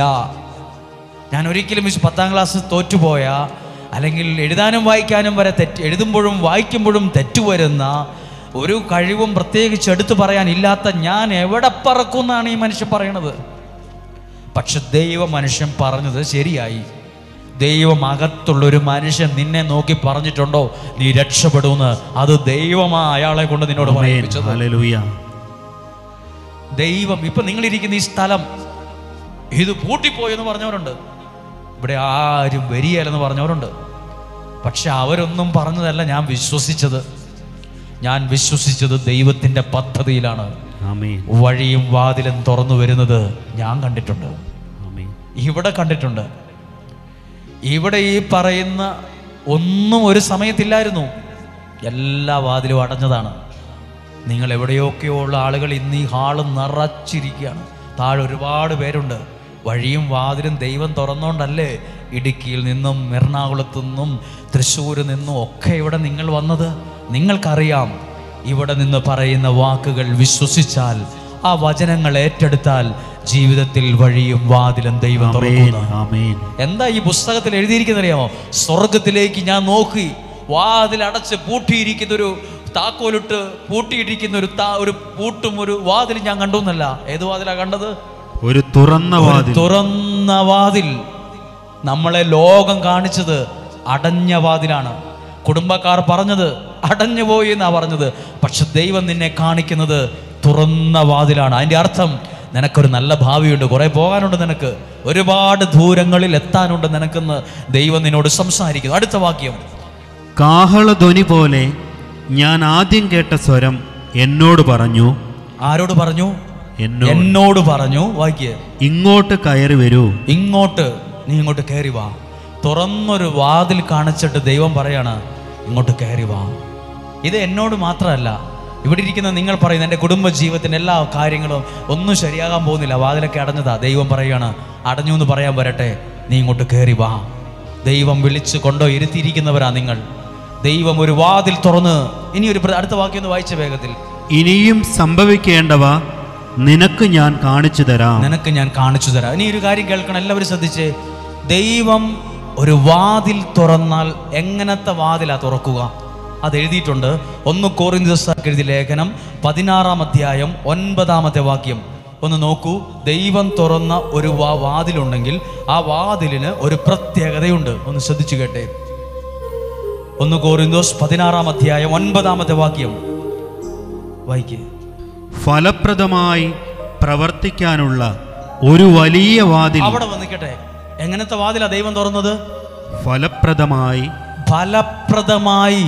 ചുമ്മാതെ എന്തെങ്കിലും ചെയ്തു കൂട്ടാനല്ല, ചുമ്മാതെ എങ്ങനെയും കടന്നു പോകാനല്ല. ഫലപ്രദമായി, നഷ്ടത്തിലെത്തി നിൽക്കുന്ന വാതിലല്ല, ഫലപ്രദമായി പ്രവർത്തിക്കാനുള്ള ഒരു വലിയ വാതിൽ. അവിടെയും അഡ്ജക്റ്റീവാണ്, ഒരു വലിയ വാതിൽ.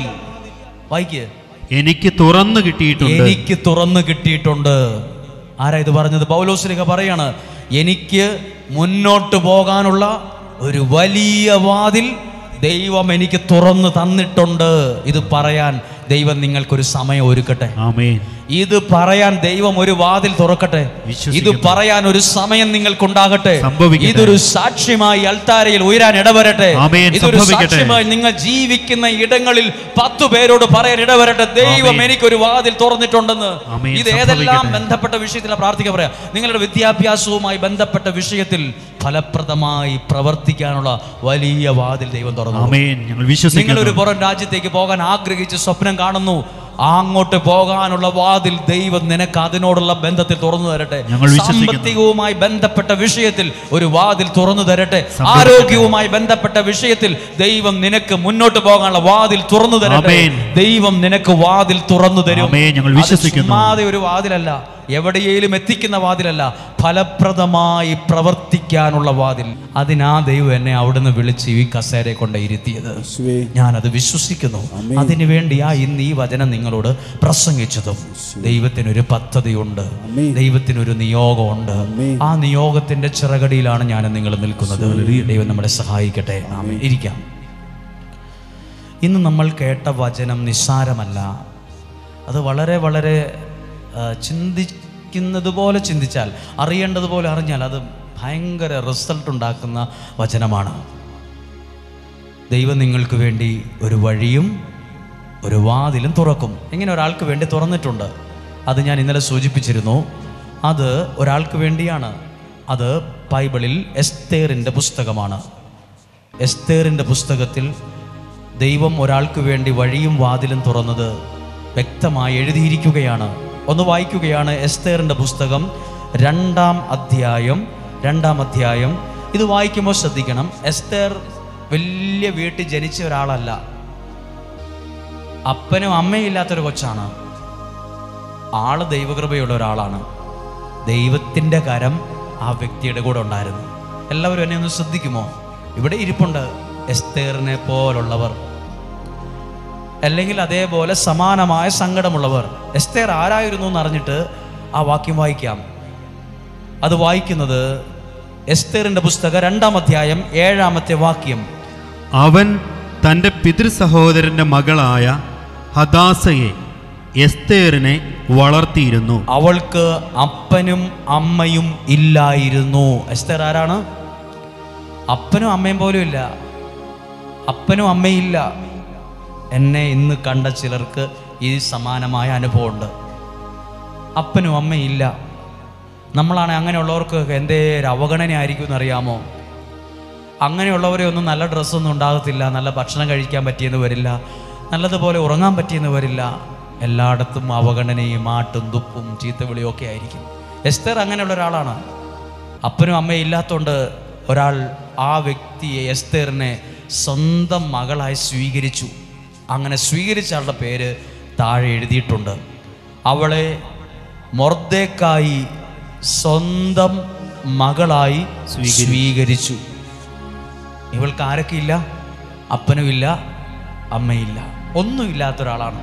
ഒരു സെന്റ് ഭൂമിയില്ല, ഇനി കഴുത്തേലും കാതിൽ സ്വർണവും ഇല്ല, ഒന്നുമില്ലാത്ത ഒരാൾ എല്ലാം ഉള്ള ഒരാളായി മാറി.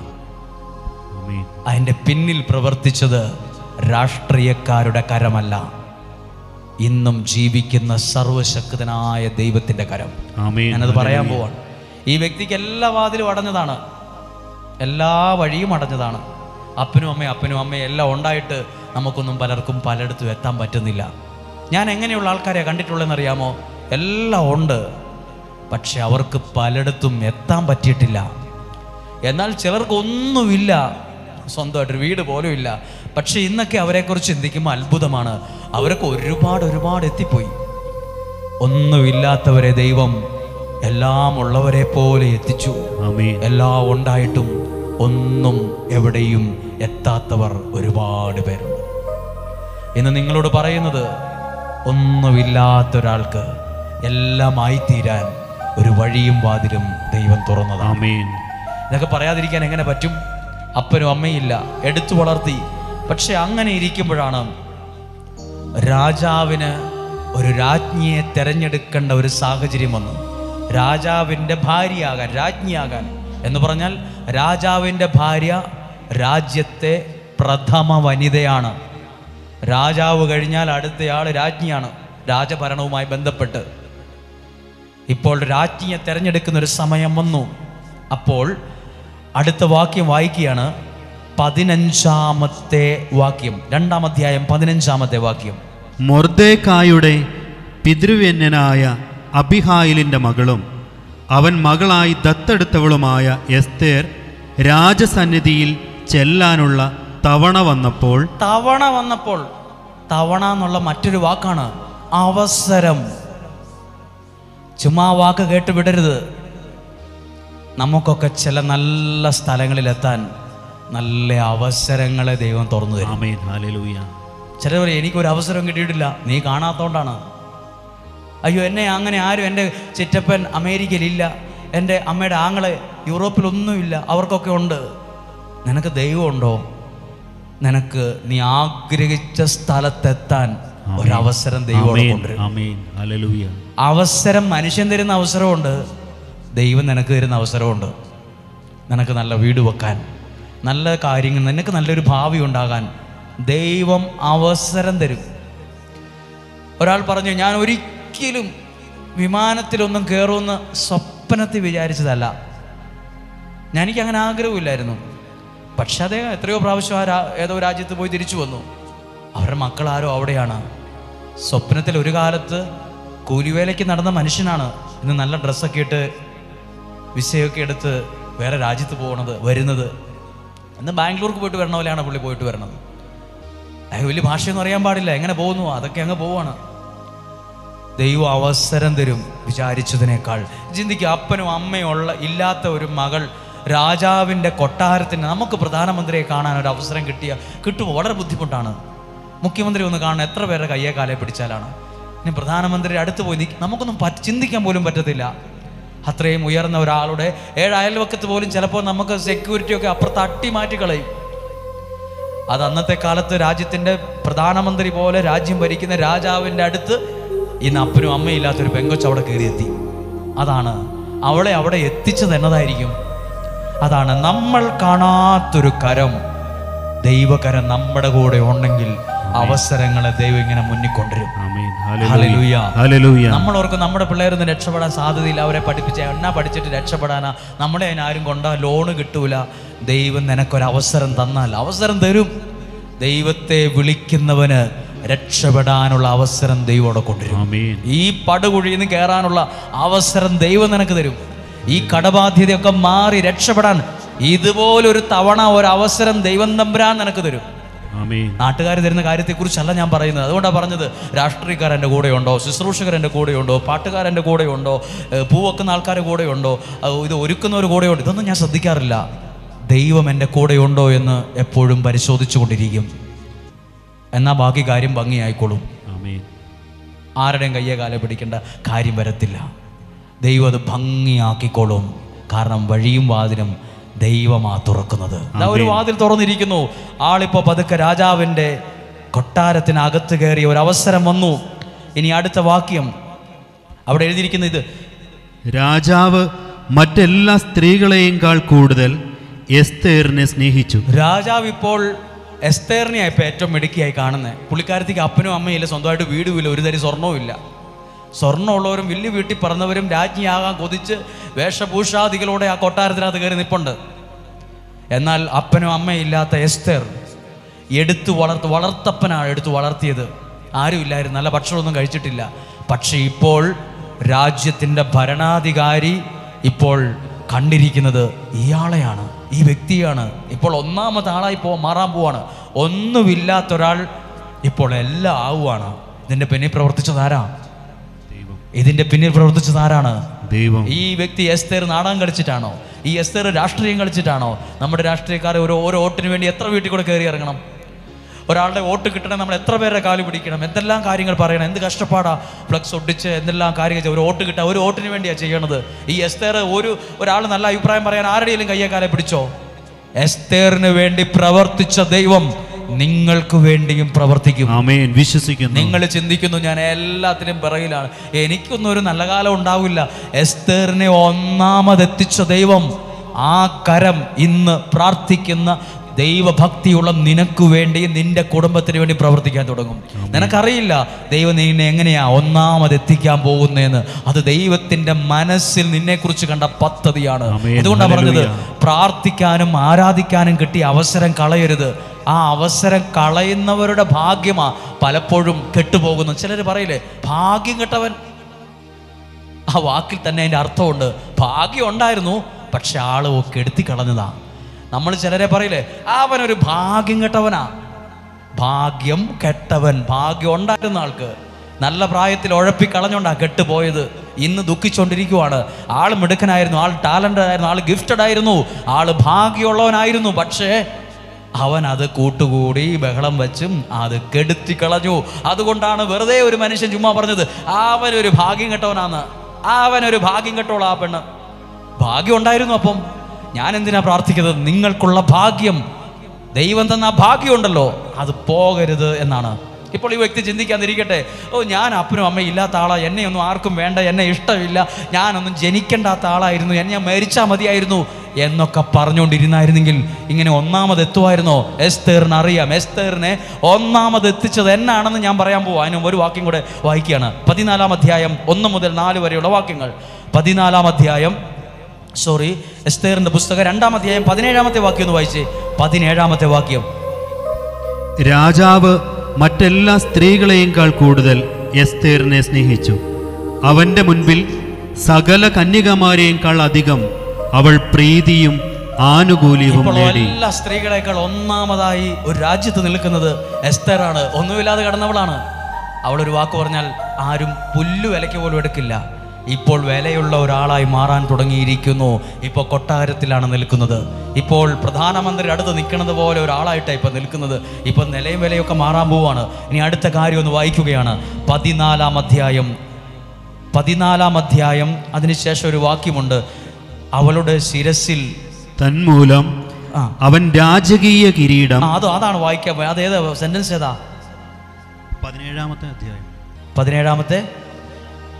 17-ാമത്തെ വാക്യം, 2-ാം അധ്യായം. വായിക്കുക. അവൻ രാജകീയ കിരീടം അവളുടെ തലയിൽ വെച്ച് അവളെ. ശ്രദ്ധിച്ചോ? ഒന്നും ഇല്ലാത്ത ഒരാളുടെ തലയിൽ ഇപ്പോൾ എന്തു വന്നു? കിരീടം. രാജകീയ വെറും കിരീടമല്ല, രാജകീയ കിരീടം. അപ്പുറത്തിരിക്കുന്ന കിരീടം ആ രാജാവ് എടുത്തിട്ട് ഇപ്പുറത്തെ തലയിലോട്ട് വെക്കുവാണ്. ഇപ്പൊ പുള്ളിക്കാരത്തെ രാജ്യത്തെ ഫസ്റ്റ് ലേഡി, രാജ്ഞിയാണിപ്പോൾ. ഇപ്പോൾ ഒരു വാക്ക് പറഞ്ഞാൽ അത് മൊത്തത്തിലൊരു വാക്കാണ്, ഒരു 1.5 വാക്കാണത്. പണ്ട് ആരും മൈൻഡ് ചെയ്യില്ലായിരുന്നു. ഇപ്പോൾ തലയിൽ കിരീടം വെക്കുന്നത് നമ്മൾ കണ്ടില്ലേ? ഇതുപോലെ നിനക്കുള്ള നന്മ നിന്റെ മേൽ വരുന്ന ദിവസമായി ആരാധന. നിനക്കുള്ള ചില കിരീടങ്ങൾ ദൈവം അവിടുന്ന് എടുത്ത് നിന്റെ കുടുംബത്തിൻ്റെ മേൽ വച്ചു തരുന്ന ചില നല്ല കാര്യങ്ങളൊക്കെ നടക്കുന്നേ. നമ്മൾ വിചാരിക്കും എത്രയോ വലിയ മിടുക്കന്മാരുണ്ട്, ആ കിരീടമൊക്കെ ആ പുള്ളിക്കേ കിട്ടുള്ളൂ, ആ പുള്ളിക്കാരി തലയോ എന്നെ കാണാനൊന്നും കൊള്ളത്തില്ല, എനിക്ക് അതിന് അപ്പനും അമ്മയും ഒന്നും ഇല്ലാത്ത, ഞാൻ അനാഥയല്ലേ. ചിലപ്പോൾ നിന്നെ ആയിരിക്കും ദൈവം കണ്ടതെങ്കിലോ. ദൈവം എങ്ങനെയാ? ദൈവം തനിക്ക് ഇഷ്ടമുള്ളവരോട് കരുണ കാണിക്കും. പ്രാർത്ഥിക്കുന്നവരോട് കരുണ കാണിക്കുന്നു മാത്രമല്ല, ദൈവത്തിന് ഇഷ്ടമുള്ളവരുടെ തലയിൽ ചില കിരീടം ഇന്നും സംഭവിക്കാറുണ്ട്. അങ്ങനെ ആ കിരീടമൊന്നും എൻ്റെ തലയിൽ വരത്തില്ല, ആ അംഗീകാരമൊന്നും കിട്ടത്തില്ല, ആ ജോലിയൊന്നും കിട്ടത്തില്ല, അങ്ങനെ ഒരു സാധ്യതയൊന്നുമില്ല എന്ന് പറഞ്ഞുകൊണ്ടിരിക്കുന്ന നിന്റെ തലയിലായിരിക്കും ദൈവത്തിന്റെ കരം ഇങ്ങനെ നീണ്ട് നിന്റെ കരങ്ങൾക്ക് നേരെ വന്ന് ആ കിരീടം നിന്റെ തലയിലിരിക്കുന്നു. കുറെ പേര് ഈ കിരീടം വരുമ്പോൾ കുറെ പേര് അസൂയപ്പെട്ടോണ്ടിരിക്കും. കുറെ പേർക്ക് ഒടുക്കത്തെ അസൂയായിരിക്കും. അത് ദൈവമാണ് അവൻ്റെ മുമ്പിൽ. ദൈവം അവൻ ആ കിരീടം കൊടുത്ത് അസൂയപ്പെട്ടിട്ട് കാര്യമില്ല. അസൂയല്ല ഒരാളെ അനുഗ്രഹത്തിൽ എത്തിക്കുന്നത്, അവന് ദൈവത്തോടുള്ള ബന്ധമാണ്. ഇനി ഞാനൊരു കാര്യം പറഞ്ഞിട്ട് വേഗം അവസാനിപ്പിക്കാം. എസ്തേറിന്റെ തലയിൽ ഈ കിരീടം വരാൻ എന്നാ കാരണമെന്ന് ഞാൻ പഠിച്ചു. ഈ പുള്ളിക്കാരത്തി അപ്പനും അമ്മയും ഇല്ല, ഒരു തരി സ്വർണമില്ല, ഇങ്ങനെ ജീവിച്ച ആൾക്ക് എങ്ങനെ ഇത്രയും ഒരു പൊസിഷനിൽ എത്താൻ പറ്റി? അതാണ് 14-ാം അധ്യായം എസ്തേറിന്റെ സ്വഭാവം എഴുതിയിട്ടുണ്ട്. ഈ സ്വഭാവമാണ് അവളെ ഒന്നാമതെത്തിച്ചത്. ഹെഡിങ് ഒന്ന് വായിച്ചേ. എസ്തേറിന്റെ പ്രാർത്ഥന. എസ്തേർ രാജ്ഞിയായാലും രാജ്യത്തിന്റെ പ്രഥമ വനിതയായിരിക്കുമ്പോഴും, അതായത് ഓർക്കണം, രാജ്യത്തിന്റെ 1-ാം നമ്പർ രാജാവ് കഴിഞ്ഞാൽ അടുത്ത ആൾ ഇപ്പൊ രാജ്ഞിയാണ്. അപ്പോഴും എസ്തേറിന് എന്തുണ്ടായിരുന്നു? പ്രാർത്ഥന. എസ്തേർ പ്രാർത്ഥിക്കുവായിരുന്നു. 4 കാശ് കൂടുതൽ വന്നാൽ നമ്മൾ പ്രാർത്ഥിക്കത്തില്ല. ഒരു ജോലിയും ഒരു രാജ്യത്തിന്റെ PR-ഉം ഒരു വീടും അവിടെയും ഒരു വീട് ഇവിടെയും നമ്മൾ ഒന്നും പ്രാർത്ഥിക്കത്തില്ല. തലയിൽ കിരീടം ഇരിക്കുമ്പോഴും ആള് പ്രാർത്ഥിക്കുന്നവരായിരുന്നു. നമ്മളൊക്കെ കിരീടം തലേ വന്നാൽ പിന്നെ പിടിച്ചാൽ കിട്ടത്തില്ല. ഈ പരിസരത്ത് ഈ പഞ്ചായത്തിൽ പോലും ആളെ കാണത്തില്ല. ഒരു സാക്ഷ്യം പറഞ്ഞ ആൾ പോവും. പക്ഷെ തലയിൽ ഒരു കിരീടം ഇരിക്കുമ്പോഴും ദൈവത്തോട് പ്രാർത്ഥനയുള്ളവളായിരുന്നു എസ്തേർ. എസ്തേർ ഒന്നുമില്ലാത്തൊരു സ്ഥലത്തുനിന്ന് ഒന്നാമതെത്താൻ കാരണം അവളുടെ പ്രാർത്ഥനയാണ്, ദൈവത്തിലുള്ള ആശ്രയത്വമാണ്. ഈ കസേരയെ കൂടെ ഇരിക്കുന്ന നിങ്ങൾക്ക് ദൈവാശ്രയത്വം ഉണ്ടോ? ദൈവത്തിന്റെ വചനത്തിലാണോ നിൽക്കുന്നത്? വെറും കൈയോടെ ആ വന്നേലും 2 കൈക്കകത്തും അനുഗ്രഹമായിട്ടേ പോകുള്ളൂ. വെറും കൈയോടെ ശൂന്യമായ കരങ്ങളോടെ വന്നേലും 2 കൈക്കകത്ത് നിറയെ അനുഗ്രഹമായിട്ട് ഈ പടി ഇറങ്ങി പോകത്തുള്ളൂ. കാരണം നിൽക്കുന്നത് ദൈവത്തിന്റെ വചനത്തിലും ആ ദൈവത്തിന്റെ ആശ്രയത്വത്തിലുമാണ്. ഒന്നുമില്ലാത്ത ഒരാൾ ഇപ്പോൾ രാജാവിന്റെ രാജ്ഞിയായി നിൽക്കുന്നു. ഇനി കാരണം വായിക്കുകയാണ്. 14-ാം അധ്യായം 1-ാമത്തെ വാക്യം. എസ്തേറിന്റെ പ്രത്യേകത എഴുതിയിരിക്കുക. എന്നിട്ട് നമ്മൾ ഒരുമിച്ച് പ്രാർത്ഥിക്കും. എസ്തേർ രാജ്ഞി മരണതുല്യമായ ഉത്കണ്ഠയ്ക്ക് അധീനയായി കർത്താവിങ്കലേക്ക് ഓടി. ഒന്നുകൂടെ വായിക്കാമോ? എസ്തേർ രാജ്ഞി മരണതുല്യമായ ഉത്കണ്ഠയ്ക്ക് അധീനയായി. അപ്പോൾ നമുക്ക് മാത്രമല്ല ഉത്കണ്ഠ, നമ്മുടെ ഇന്നത്തെ ഭാഷയിൽ ടെൻഷൻ. അതാണ് ഉത്കണ്ഠയുടെ വേറൊരു വാക്ക്, ടെൻഷൻ. നമ്മൾ പറയില്ല ഭയങ്കര ടെൻഷനാണ്, എനിക്കിപ്പോൾ ടെൻഷൻ കയറിയിട്ട് എനിക്കിപ്പോൾ ഡിപ്രഷനാണ്, ടെൻഷനാണ്. 90% ആൾക്കാരുടെ ഉള്ളിലും ടെൻഷൻ. എനിക്ക് ടെൻഷനാണ്. വീട്ടുകാരെ ഓർത്ത്, ഭാര്യ ഓർത്ത്, മക്കളെ ഓർത്ത്, സമ്പത്തിനെ ഓർത്ത് ടെൻഷനോട് ടെൻഷൻ. എസ്തേർ രാജ്ഞിക്ക് ഭയങ്കര ടെൻഷൻ. തലയെ കിരീടം വിരിക്കുമ്പോഴുണ്ട് ആൾക്ക് ടെൻഷനുണ്ട്. ടെൻഷനായപ്പോൾ എന്താ ചെയ്തെന്ന് എഴുതിയിരിക്കുകയാണ്. അത്രയും പ്രശ്നം വന്നപ്പോൾ അവൾ കർത്താവിങ്കലേക്ക് ഓടി. നടന്നു എന്നാണോ ഓടി എന്നാണോ? ഓടി. ഈ തൊപ്പിയും വെച്ചോണ്ടോ? ഇത്രയും പദവിയിലിരിക്കുന്ന ആൾ ഓടുമ്പോൾ ആൾക്കാർ വിചാരിക്കില്ലേ, അയ്യോ ഇയാൾ എന്താ ഓടണത്? രാജ്ഞി അത്രയും പദവിയിലിരിക്കുമ്പോഴും ഒരു പ്രതിസന്ധി വന്നപ്പോൾ രാജ്ഞിയാണെന്ന് ഓർത്ത് കൊട്ടാരത്തിലെ വലിയ കസേര കയറി ഇരിക്കുകയല്ല ചെയ്തത്, ദൈവസന്നിധിയിലേക്ക് ഓടി. വണ്ടി പിടിച്ചല്ല, ഓടിപ്പോയി. നിങ്ങളും ഏതൊക്കെയോ ദേശത്തുനിന്ന് ഓടി ഒരു അനുഗ്രഹത്തിനായി വന്ന് കയറിയതാ ഇവിടെ. ഈ കസേരയെ കൂടെ ഇരുത്തിയിരിക്കുന്ന ദൈവത്തിന്റെ കരമാ. ദൈവസന്നിധിയിലേക്ക് ഓടിച്ചെന്നു. എന്നിട്ടോ അവൾ വസ്ത്രാഡംബരങ്ങൾ ഉപേക്ഷിച്ചു. രാജ്ഞിയാണ് ആള്, രാജാവിന്റെ ഭാര്യയാണ്. വലിയ രാജ്ഞിയായി ഇരിക്കുന്ന വില കൂടിയ വസ്ത്രങ്ങൾ മാറ്റി വെച്ചിട്ട് ദുഃഖത്തിന്റെയും വിലാപത്തിന്റെയും വസ്ത്രം ധരിച്ചു. ദുഃഖത്തിന്റെയും വിലാപത്തിന്റെ വേറൊരു വസ്ത്രം എടുത്ത് ധരിച്ചു. എന്നിട്ടോ വിലയേറിയ സുഗന്ധ വസ്തുക്കൾക്ക് പകരം, വിലയേറിയ സുഗന്ധമുള്ള വസ്തുക്കൾക്ക് പകരം ചാരവും ചാണകവും എടുത്ത് തലയൊഴിച്ചു. രാജ്ഞിക്ക് ആൾക്കാർ വിചാരിക്കും അയാൾക്ക് ഭ്രാന്തായതല്ല. ഒരു പ്രശ്നം വന്നപ്പോൾ ദൈവസന്നദ്ധി, ഞാൻ വലിയ പുലിയാണ്, ഞാൻ വലിയ സംഭവമാണ്, എനിക്ക് വലിയ വീടുണ്ട്, കാറുണ്ട്, എൻ്റെ പിള്ളേർ കാനഡയിൽ, UK യിൽ, അമേരിക്കയിലൊക്കെയാണ്, ഞാൻ എന്ത് പ്രാർത്ഥിക്കാനാ എന്ന് പറഞ്ഞല്ല നമ്മൾ പലരും ഇരിക്കണത്. എന്നാൽ എസ്തേർ രാജ്ഞിയായി ഇരിക്കുമ്പോഴും ഒരു പ്രതിസന്ധി വന്നപ്പോൾ വലിയ സുഗന്ധ ലേപനങ്ങൾ പൂശിയെന്നല്ല, ചാണകവും ചാരവും എടുത്ത് തലയിലൊഴിച്ചു. എന്നിട്ട് ദൈവസന്നിധിയിൽ വിലാപത്തിന്റെയും ദുഃഖത്തിന്റെയും വസ്ത്രം ധരിച്ചു ദൈവത്തോട് പ്രാർത്ഥിച്ചു. ഈ പ്രാർത്ഥനയാണ് ഒന്നുമില്ലാത്ത ഒരാളെ എല്ലാം ഉള്ള ഒരാളാക്കി ദൈവം മാറ്റിയത്. പ്രാർത്ഥിക്കുന്നവന്റെ കൂടെ ചലിക്കുന്ന ദൈവകരമുണ്ട്. വിശ്വസിച്ച് പറഞ്ഞ് ഹല്ലേലൂയ. ഞാൻ പറയാൻ ഉദ്ദേശിച്ച കാര്യം, എസ്തേർ എന്ന് പറയണ അപ്പനും അമ്മയും ഇല്ലാത്ത ആള് കൊട്ടാരത്തിലെത്ത രാജ്ഞിയാകാൻ വഴിയും വാതിലും തുറന്നതാരാ? ഒരു രാഷ്ട്രീയക്കാരുമല്ല, ഒരു നാട്ടുകാരുമല്ല. അവൾക്കൊരു ഉയർന്ന നിലയിലെത്താൻ വഴിയും വാതിലും തുറന്നത് ദൈവമാണ്. അതേ ദൈവം ഇന്നും ഈ കേൾക്കുന്ന, ഈ ക്യാമറയിലൂടെ ലോകത്തിൻ്റെ വിവിധ രാജ്യങ്ങളിലോ കുടുംബങ്ങളിലോ കേൾക്കുന്ന നിങ്ങൾക്ക് വഴിയും വാതിലും തുറക്കും. വിശ്വസിക്കുന്നു. ഒരു പ്രത്യേകതയാണ് എസ്തേറിലുണ്ടായിരുന്നു. ഒരു നിമിഷം ഒന്ന് എഴുന്നേറ്റ് നിൽക്കാമോ? പല പ്രാവശ്യം എഴുന്നേറ്റ് നിൽക്കും, വിഷമമുണ്ടാവും, എങ്കിലും ഒന്ന് പ്രാർത്ഥിക്കട്ടെ. പ്രിയപ്പെട്ടവരെ, ഇന്ന് രാവിലെ നമ്മൾ 5 മണി മുതൽ ആളുകളെ ഞാൻ കാണുകയായിരുന്നു. 5 മണി മുതൽ 4:30 ഞാൻ എഴുന്നേറ്റു. 4:50 ഞാൻ ഇവിടെ വന്നു. 4:55 ഞാൻ ആ കസേരയിൽ ഇരുന്നതാണ്. ഈ 10:45 വരെയും ആളുകളെ കാണുകയായിരുന്നു. ആരും എന്നോട് പിണക്കം വിചാരിക്കരുത്. ഇനി നിങ്ങൾ ആരെങ്കിലും കണ്ടിട്ടില്ലെങ്കിൽ, തൃശ്ശൂർ കുറ്റൂരിൽ നിന്ന് വന്നവരുണ്ട്, റാന്നിയിൽ നിന്ന് വന്നവരുണ്ട്, പല സ്ഥലത്ത് വന്ന് ഞങ്ങൾ കണ്ടില്ല എന്ന് പറയാറ്. പക്ഷേ കണ്ടില്ലെങ്കിലും പ്രിയപ്പെട്ട, ഇന്ന് ശുശ്രൂഷ കഴിഞ്ഞ് 1 മിനിറ്റെങ്കിലും നിങ്ങളുടെ തലയിൽ കൈവച്ച് ഞാൻ പ്രാർത്ഥിക്കും. എന്നോടാരും പിണങ്ങരുത്. നിങ്ങളെ കൊണ്ടുവന്നവരോട് നിങ്ങൾ പിണങ്ങരുത്.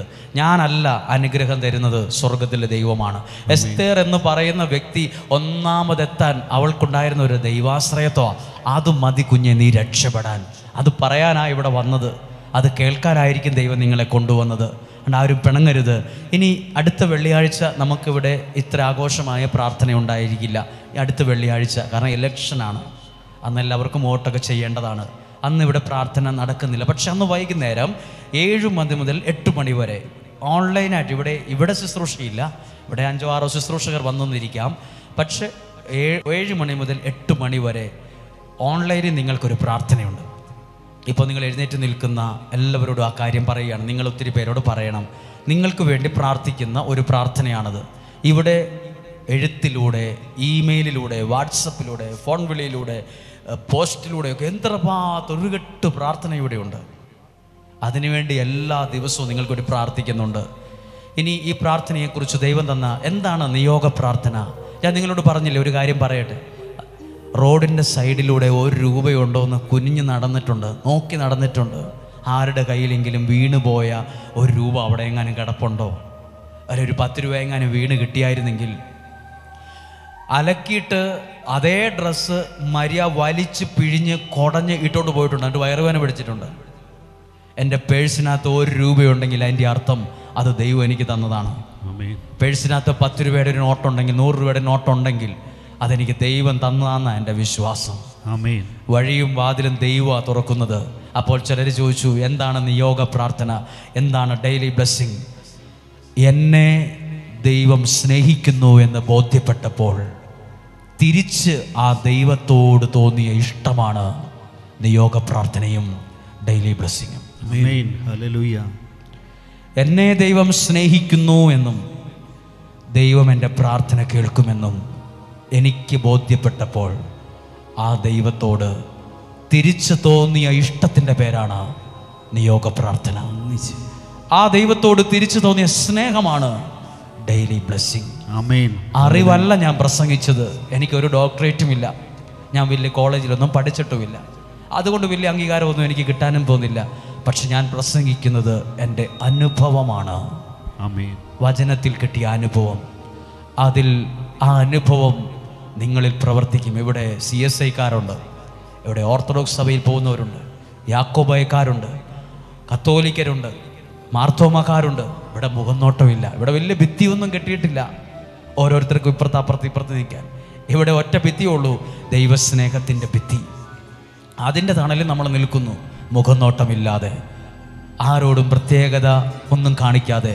ആരും പിണങ്ങരുത്, എനിക്ക് വേണ്ടി പ്രാർത്ഥിച്ചല്ലോ, എന്നെ കണ്ടില്ലല്ലോ, അങ്ങനൊന്നും വിചാരിക്കരുത്. ദൈവം ഒന്നുമില്ലാത്ത കൈയോടെ വന്നെങ്കിലും 2 കൈയും അനുഗ്രഹമായി ഇവിടുന്ന് പോകണമെന്നാ മനസ്സ് നിറഞ്ഞ് പ്രാർത്ഥിക്കുന്നത്. ഒരാളെ പോലും മാറ്റി നിർത്തുന്ന, ആദ്യമായിട്ട് വന്നവരുണ്ടാകാം, ഈ ദേശത്തുള്ളവരുണ്ട്, എല്ലാവർക്കും വേണ്ടി ഒന്ന് പ്രാർത്ഥിച്ചേ. ഞങ്ങളൊന്ന് പ്രാർത്ഥിക്കട്ടെ. എല്ലാ ശുശ്രൂഷകരും ഒന്ന് പ്രാർത്ഥിക്കാൻ ഒരുങ്ങിക്കേ.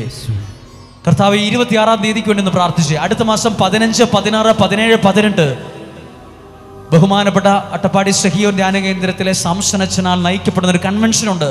നിങ്ങൾക്ക് ഇവിടെ വരാം, പ്രാർത്ഥിക്കാം, സഹകരിക്കാം. ഒരു നിമിഷം പ്രാർത്ഥിച്ച്, ഒരു നിമിഷം ഒന്ന് പ്രാർത്ഥിക്കാൻ പോവാണ്. ഒന്ന് എഴുന്നേറ്റ് നിൽക്കാമോ?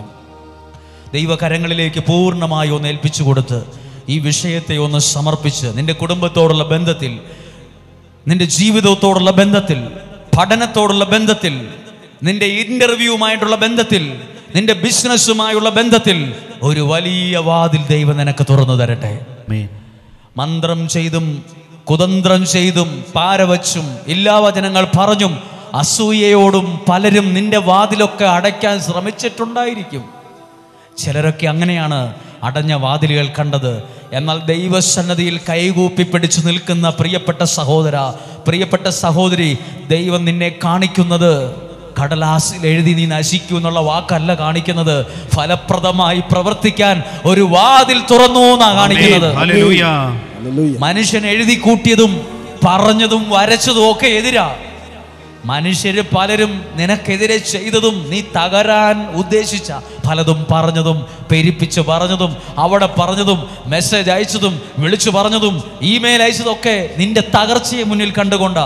ദൈവം ഈ വചനം പറഞ്ഞത് നിന്റെ ഉയർച്ചയെ മുന്നിൽ കണ്ടാണ്, നിന്റെ വിടുതലിനെ മുന്നിൽ കണ്ടാണ്, നിന്റെ സൗഖ്യത്തെ മുന്നിൽ കണ്ടാണ് എന്ന് പറഞ്ഞ് ഹല്ലേലൂയ. 2 കരങ്ങളും ഒന്ന് ഹൃദയത്തോട് ചേർത്ത് വെച്ച് ഈ പൗലോസ് ശ്ലീഹ കൊറിന്തോസുകാർക്ക് എഴുതിയില്ലേ ഈ വചനം ഓർത്ത്, ഫലപ്രദമായി പ്രവർത്തിക്കാനുള്ള ഒരു വാതിൽ ദൈവം എനിക്ക് തുറന്നു തന്നിട്ടുണ്ട്. എൻ്റെ കഴിവിനോടുള്ള ബന്ധത്തിൽ, എൻ്റെ മുന്നോട്ടുള്ള പ്രാർത്ഥനാ നിയോഗത്തിൽ ദൈവം ഒരു വാതിൽ തുറന്നു തരും. വഴിയും വാതിലും ദൈവം തുറക്കുന്നത് ഞാൻ കണ്ടിട്ടുണ്ട്. ഞാൻ കണ്ടിട്ടുണ്ട് ദൈവം വഴിയും വാതിലും തുറക്കുന്നത്. ഇങ്ങനെയൊന്ന് പറയാമോ? ദൈവമേ, ഞങ്ങളിൽ 1 കെട്ട് ഭാരവും 1 കെട്ട് പാപങ്ങളും 1 കെട്ട് ബലഹീനത കൊണ്ട് ഞങ്ങളുടെ ശരീരവും മനസ്സും ബുദ്ധിയും ഒക്കെയും സമർപ്പിക്കുന്നു. ഒരു കെട്ട് ഭാരമുണ്ടെന്നിൽ, ഒരു കെട്ട് സങ്കടമുണ്ടെന്നിൽ, ഒരു കെട്ട് ബന്ധനങ്ങളുണ്ടെന്നിൽ, അതിൽ നിന്നൊക്കെ വിടുതൽ തരാനാ ദൈവം എന്നെ നിർത്തിയിരിക്കുന്നത്. അതിൽ നിന്നൊക്കെ നിങ്ങളെ അത്ഭുതകരമായി രക്ഷിക്കാനാ ദൈവം എനിക്ക് നിയോഗം തന്നിട്ടുള്ളത്. നിങ്ങൾ ആരായിരുന്നു കൊള്ളട്ടെ, നിങ്ങളുടെ പ്രാർത്ഥനയ്ക്ക് ഫലം കിട്ടുന്ന നാളുകൾ വിദൂരത്തല്ല. നിങ്ങളുടെ പ്രാർത്ഥനയ്ക്ക് മറുപടി വരുന്ന നാളുകൾ അകലെയല്ല, അടുത്താണ്. വിശ്വസിക്കുന്നു. അകലെയല്ല, അടുത്താണ്. ദൈവം അകത്തുള്ള ഒരു മനുഷ്യൻ പ്രാർത്ഥിച്ചു നിന്നോട് എന്തേലും പറഞ്ഞാൽ അത് നിന്നിൽ സംഭവിക്കും. ഞങ്ങൾ വിശ്വസിക്കുന്നു. അകത്തുള്ള പ്രാർത്ഥനയുള്ള ഒരു ആലയത്തിൽ, ദൈവ സാന്നിധ്യം നിൽക്കുന്ന ഒരു അന്തരീക്ഷത്തിൽ ഇവിടെ നിന്ന് എന്തെങ്കിലും ഒക്കെ പ്രവചനിച്ചു പറഞ്ഞാൽ, അത് ദൈവാത്മാവിൽ അത് പറഞ്ഞാൽ അത് അച്ചട്ടായിരിക്കും, അത് നിന്നിൽ സംഭവിക്കും.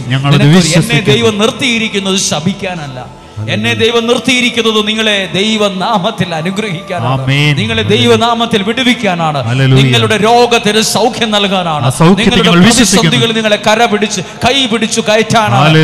നിങ്ങൾക്ക് വേണ്ടിയാണ് ദൈവം എന്നെ നിയോഗിച്ചത്. നിങ്ങൾക്ക് വേണ്ടി പ്രാർത്ഥിക്കാനാണ് ദൈവം എനിക്ക് കൃപ നൽകിയത്. എനിക്ക് വേണ്ടി മാത്രമല്ല ഇത് നൽകിയത്, നിങ്ങൾക്ക് ഓരോരുത്തർക്കും വേണ്ടിയാണ്. ഒരുപാട് ഒരുപാട് ഒരുപാട് സങ്കടത്തിലൂടെ കടന്നുപോയിട്ടുണ്ട്. അതുകൊണ്ട് കുറച്ചൊക്കെ നിങ്ങളുടെ സങ്കടങ്ങളുടെ വേദന എനിക്കും അറിയാം. ഒരുപാട് അവഗണനകളും കുറ്റവാക്കുകളും തരംതിരിവുകളും അവഗണനകളും ഒറ്റപ്പെടലുകളൊക്കെ ഞാനും കുറച്ചൊക്കെ അനുഭവിച്ചിട്ടുണ്ട്. അതുകൊണ്ട് നിങ്ങൾക്ക് വേണ്ടി പ്രാർത്ഥിക്കുമ്പോൾ ആ മനോവേദന എനിക്കും അറിയാം. രണ്ട് കരങ്ങളും ഒന്ന് ഉയർത്തിപ്പിടിക്കാമോ?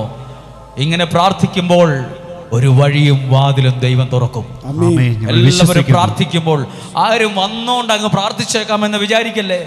ആ പറഞ്ഞോണ്ട് കൈ പൊക്കി ഉയർത്തി അങ്ങ് പ്രാർത്ഥിച്ചേക്കാം. ആ പ്രാർത്ഥിച്ചേക്കാം അടുത്തിരിക്കുന്ന ആളും അങ്ങനൊന്നും ആരും പ്രാർത്ഥിക്കരുത്. അറിഞ്ഞു പ്രാർത്ഥിക്കണം. കണ്ണുകൾ അടച്ച് അറിഞ്ഞു പ്രാർത്ഥിക്കുന്നിടത്ത് ദൈവത്തിന്റെ ഇടപെടലുണ്ട്. ബർത്തേമിയൂസ് എന്ന അന്ധയാചകൻ യേശുവേ എന്ന് വിളിച്ചത് ആരാണ്ടോ പറഞ്ഞോണ്ടല്ല, എന്നാ പ്രാർത്ഥിച്ചേക്കാം എന്ന് വിചാരിച്ചിട്ടല്ല, വന്നതല്ലേ എന്നാ വിളിച്ചേക്കാം എന്ന് ഓർത്തിട്ടല്ല, അറിഞ്ഞാ വിളിച്ചത്. അറിഞ്ഞു വിളിക്കുന്നിടത്തൊക്കെയും ദൈവത്തിന്റെ അത്ഭുതങ്ങൾ സംഭവിക്കും. അറിഞ്ഞു വിളിക്കുന്നിടത്തൊക്കെയും ദൈവത്തിന്റെ കരം പ്രവർത്തിക്കും. സ്തുതിച്ചു പ്രാർത്ഥിക്കുന്നു.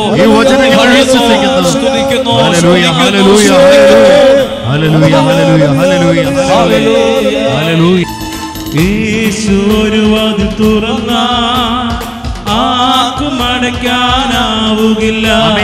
യേശു ഒരു വാതിൽ അടച്ചാ ആർക്കും തുറക്കാനാവുകില്ല.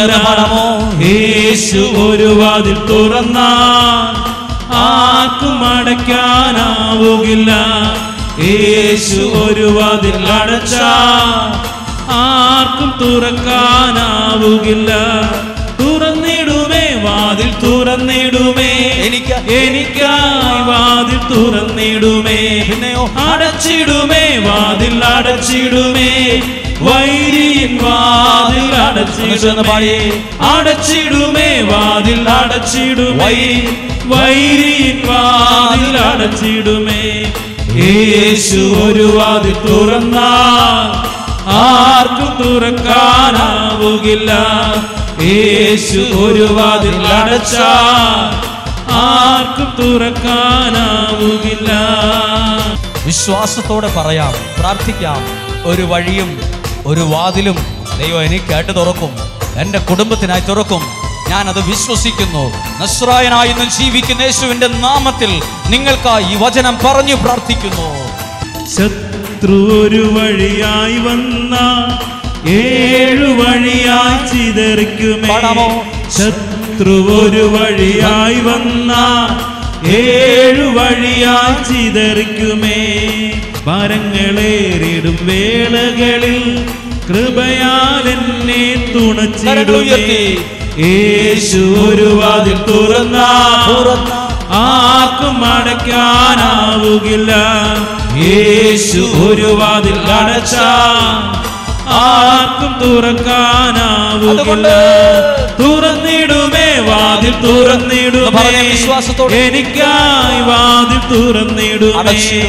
അടച്ചിടുമേ വാതിൽ അടച്ചിടുമേ, വൈരിയൻ വാതിൽ അത് പാടിക്കൊണ്ടിരിക്കുമ്പോൾ ഒന്ന് സ്തുതിച്ചു പ്രാർത്ഥിച്ചേ. യേശുവിന്റെ നാമത്തിൽ സംഭവിക്കട്ടെ, യേശുവിന്റെ നാമത്തിൽ സംഭവിക്കട്ടെ. അത്ഭുതങ്ങളും അടയാളങ്ങളും സംഭവിക്കട്ടെ, അടയാളങ്ങളും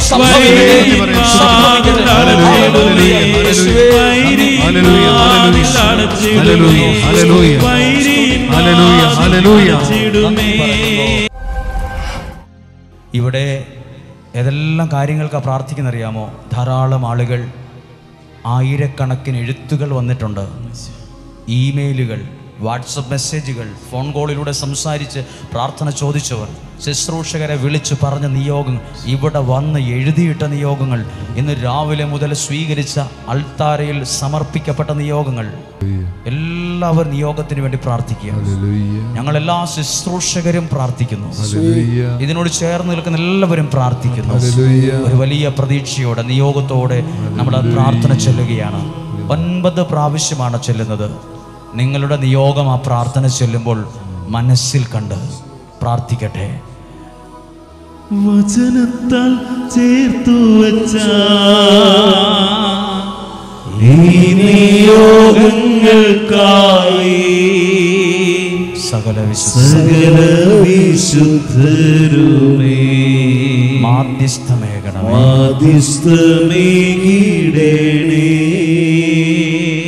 കരങ്ങൾ ഹൃദയത്തോട് ചേർത്ത് വെച്ച് നമുക്കെല്ലാവർക്കും കണ്ണുകളടച്ച് ഇത് പ്രാർത്ഥിക്കുമ്പോൾ ഒരു ചടങ്ങായിട്ടല്ല, അത് അതുപോലെ എൻ്റെ ജീവിതത്തിൽ സംഭവിക്കുമെന്ന ഉറപ്പോടെയാണ് പ്രാർത്ഥിക്കുന്നത്. യേശുവേ, എൻ്റെ എല്ലാ നിയോഗങ്ങളെയും ഇന്ന് സ്വീകരിച്ച് എനിക്കത് സാധിച്ചു തരണം. യേശുവേ, എൻ്റെ എല്ലാ നിയോഗങ്ങളെയും അങ്ങ് സ്വീകരിച്ച് എനിക്കത് സാധിച്ചു തരണം. യേശുവേ, എല്ലാ നിയോഗങ്ങളെയും അങ്ങ് സ്വീകരിച്ച് എനിക്ക് സാധിച്ചു തരണമേ. യേശുവേ, എല്ലാ നിയോഗങ്ങളെയും അങ്ങ് സ്വീകരിച്ച് എനിക്ക് സാധിച്ചു തരണമേ. യേശുവേ, എൻ്റെ നിയോഗങ്ങളെ അങ്ങ് സ്വീകരിച്ച് എനിക്കത് സാധിച്ചു തരണമേ. യേശുവേ, എൻ്റെ നിയോഗങ്ങളെ അങ്ങ് സ്വീകരിച്ച് എനിക്ക് സാധിച്ചു തരണമേ. യേശുവേ, എൻ്റെ നിയോഗങ്ങളെ അങ്ങ് സ്വീകരിച്ച് എനിക്ക് സാധിച്ചു തരണമേ. യേശുവേ, എൻ്റെ നിയോഗങ്ങളെ അങ്ങ് സ്വീകരിച്ച് എനിക്ക് സാധിച്ചു തരണമേ. ആമേൻ, ആമേൻ, ആമേൻ, ഹല്ലേലൂയ. യേശുവേ നന്ദി.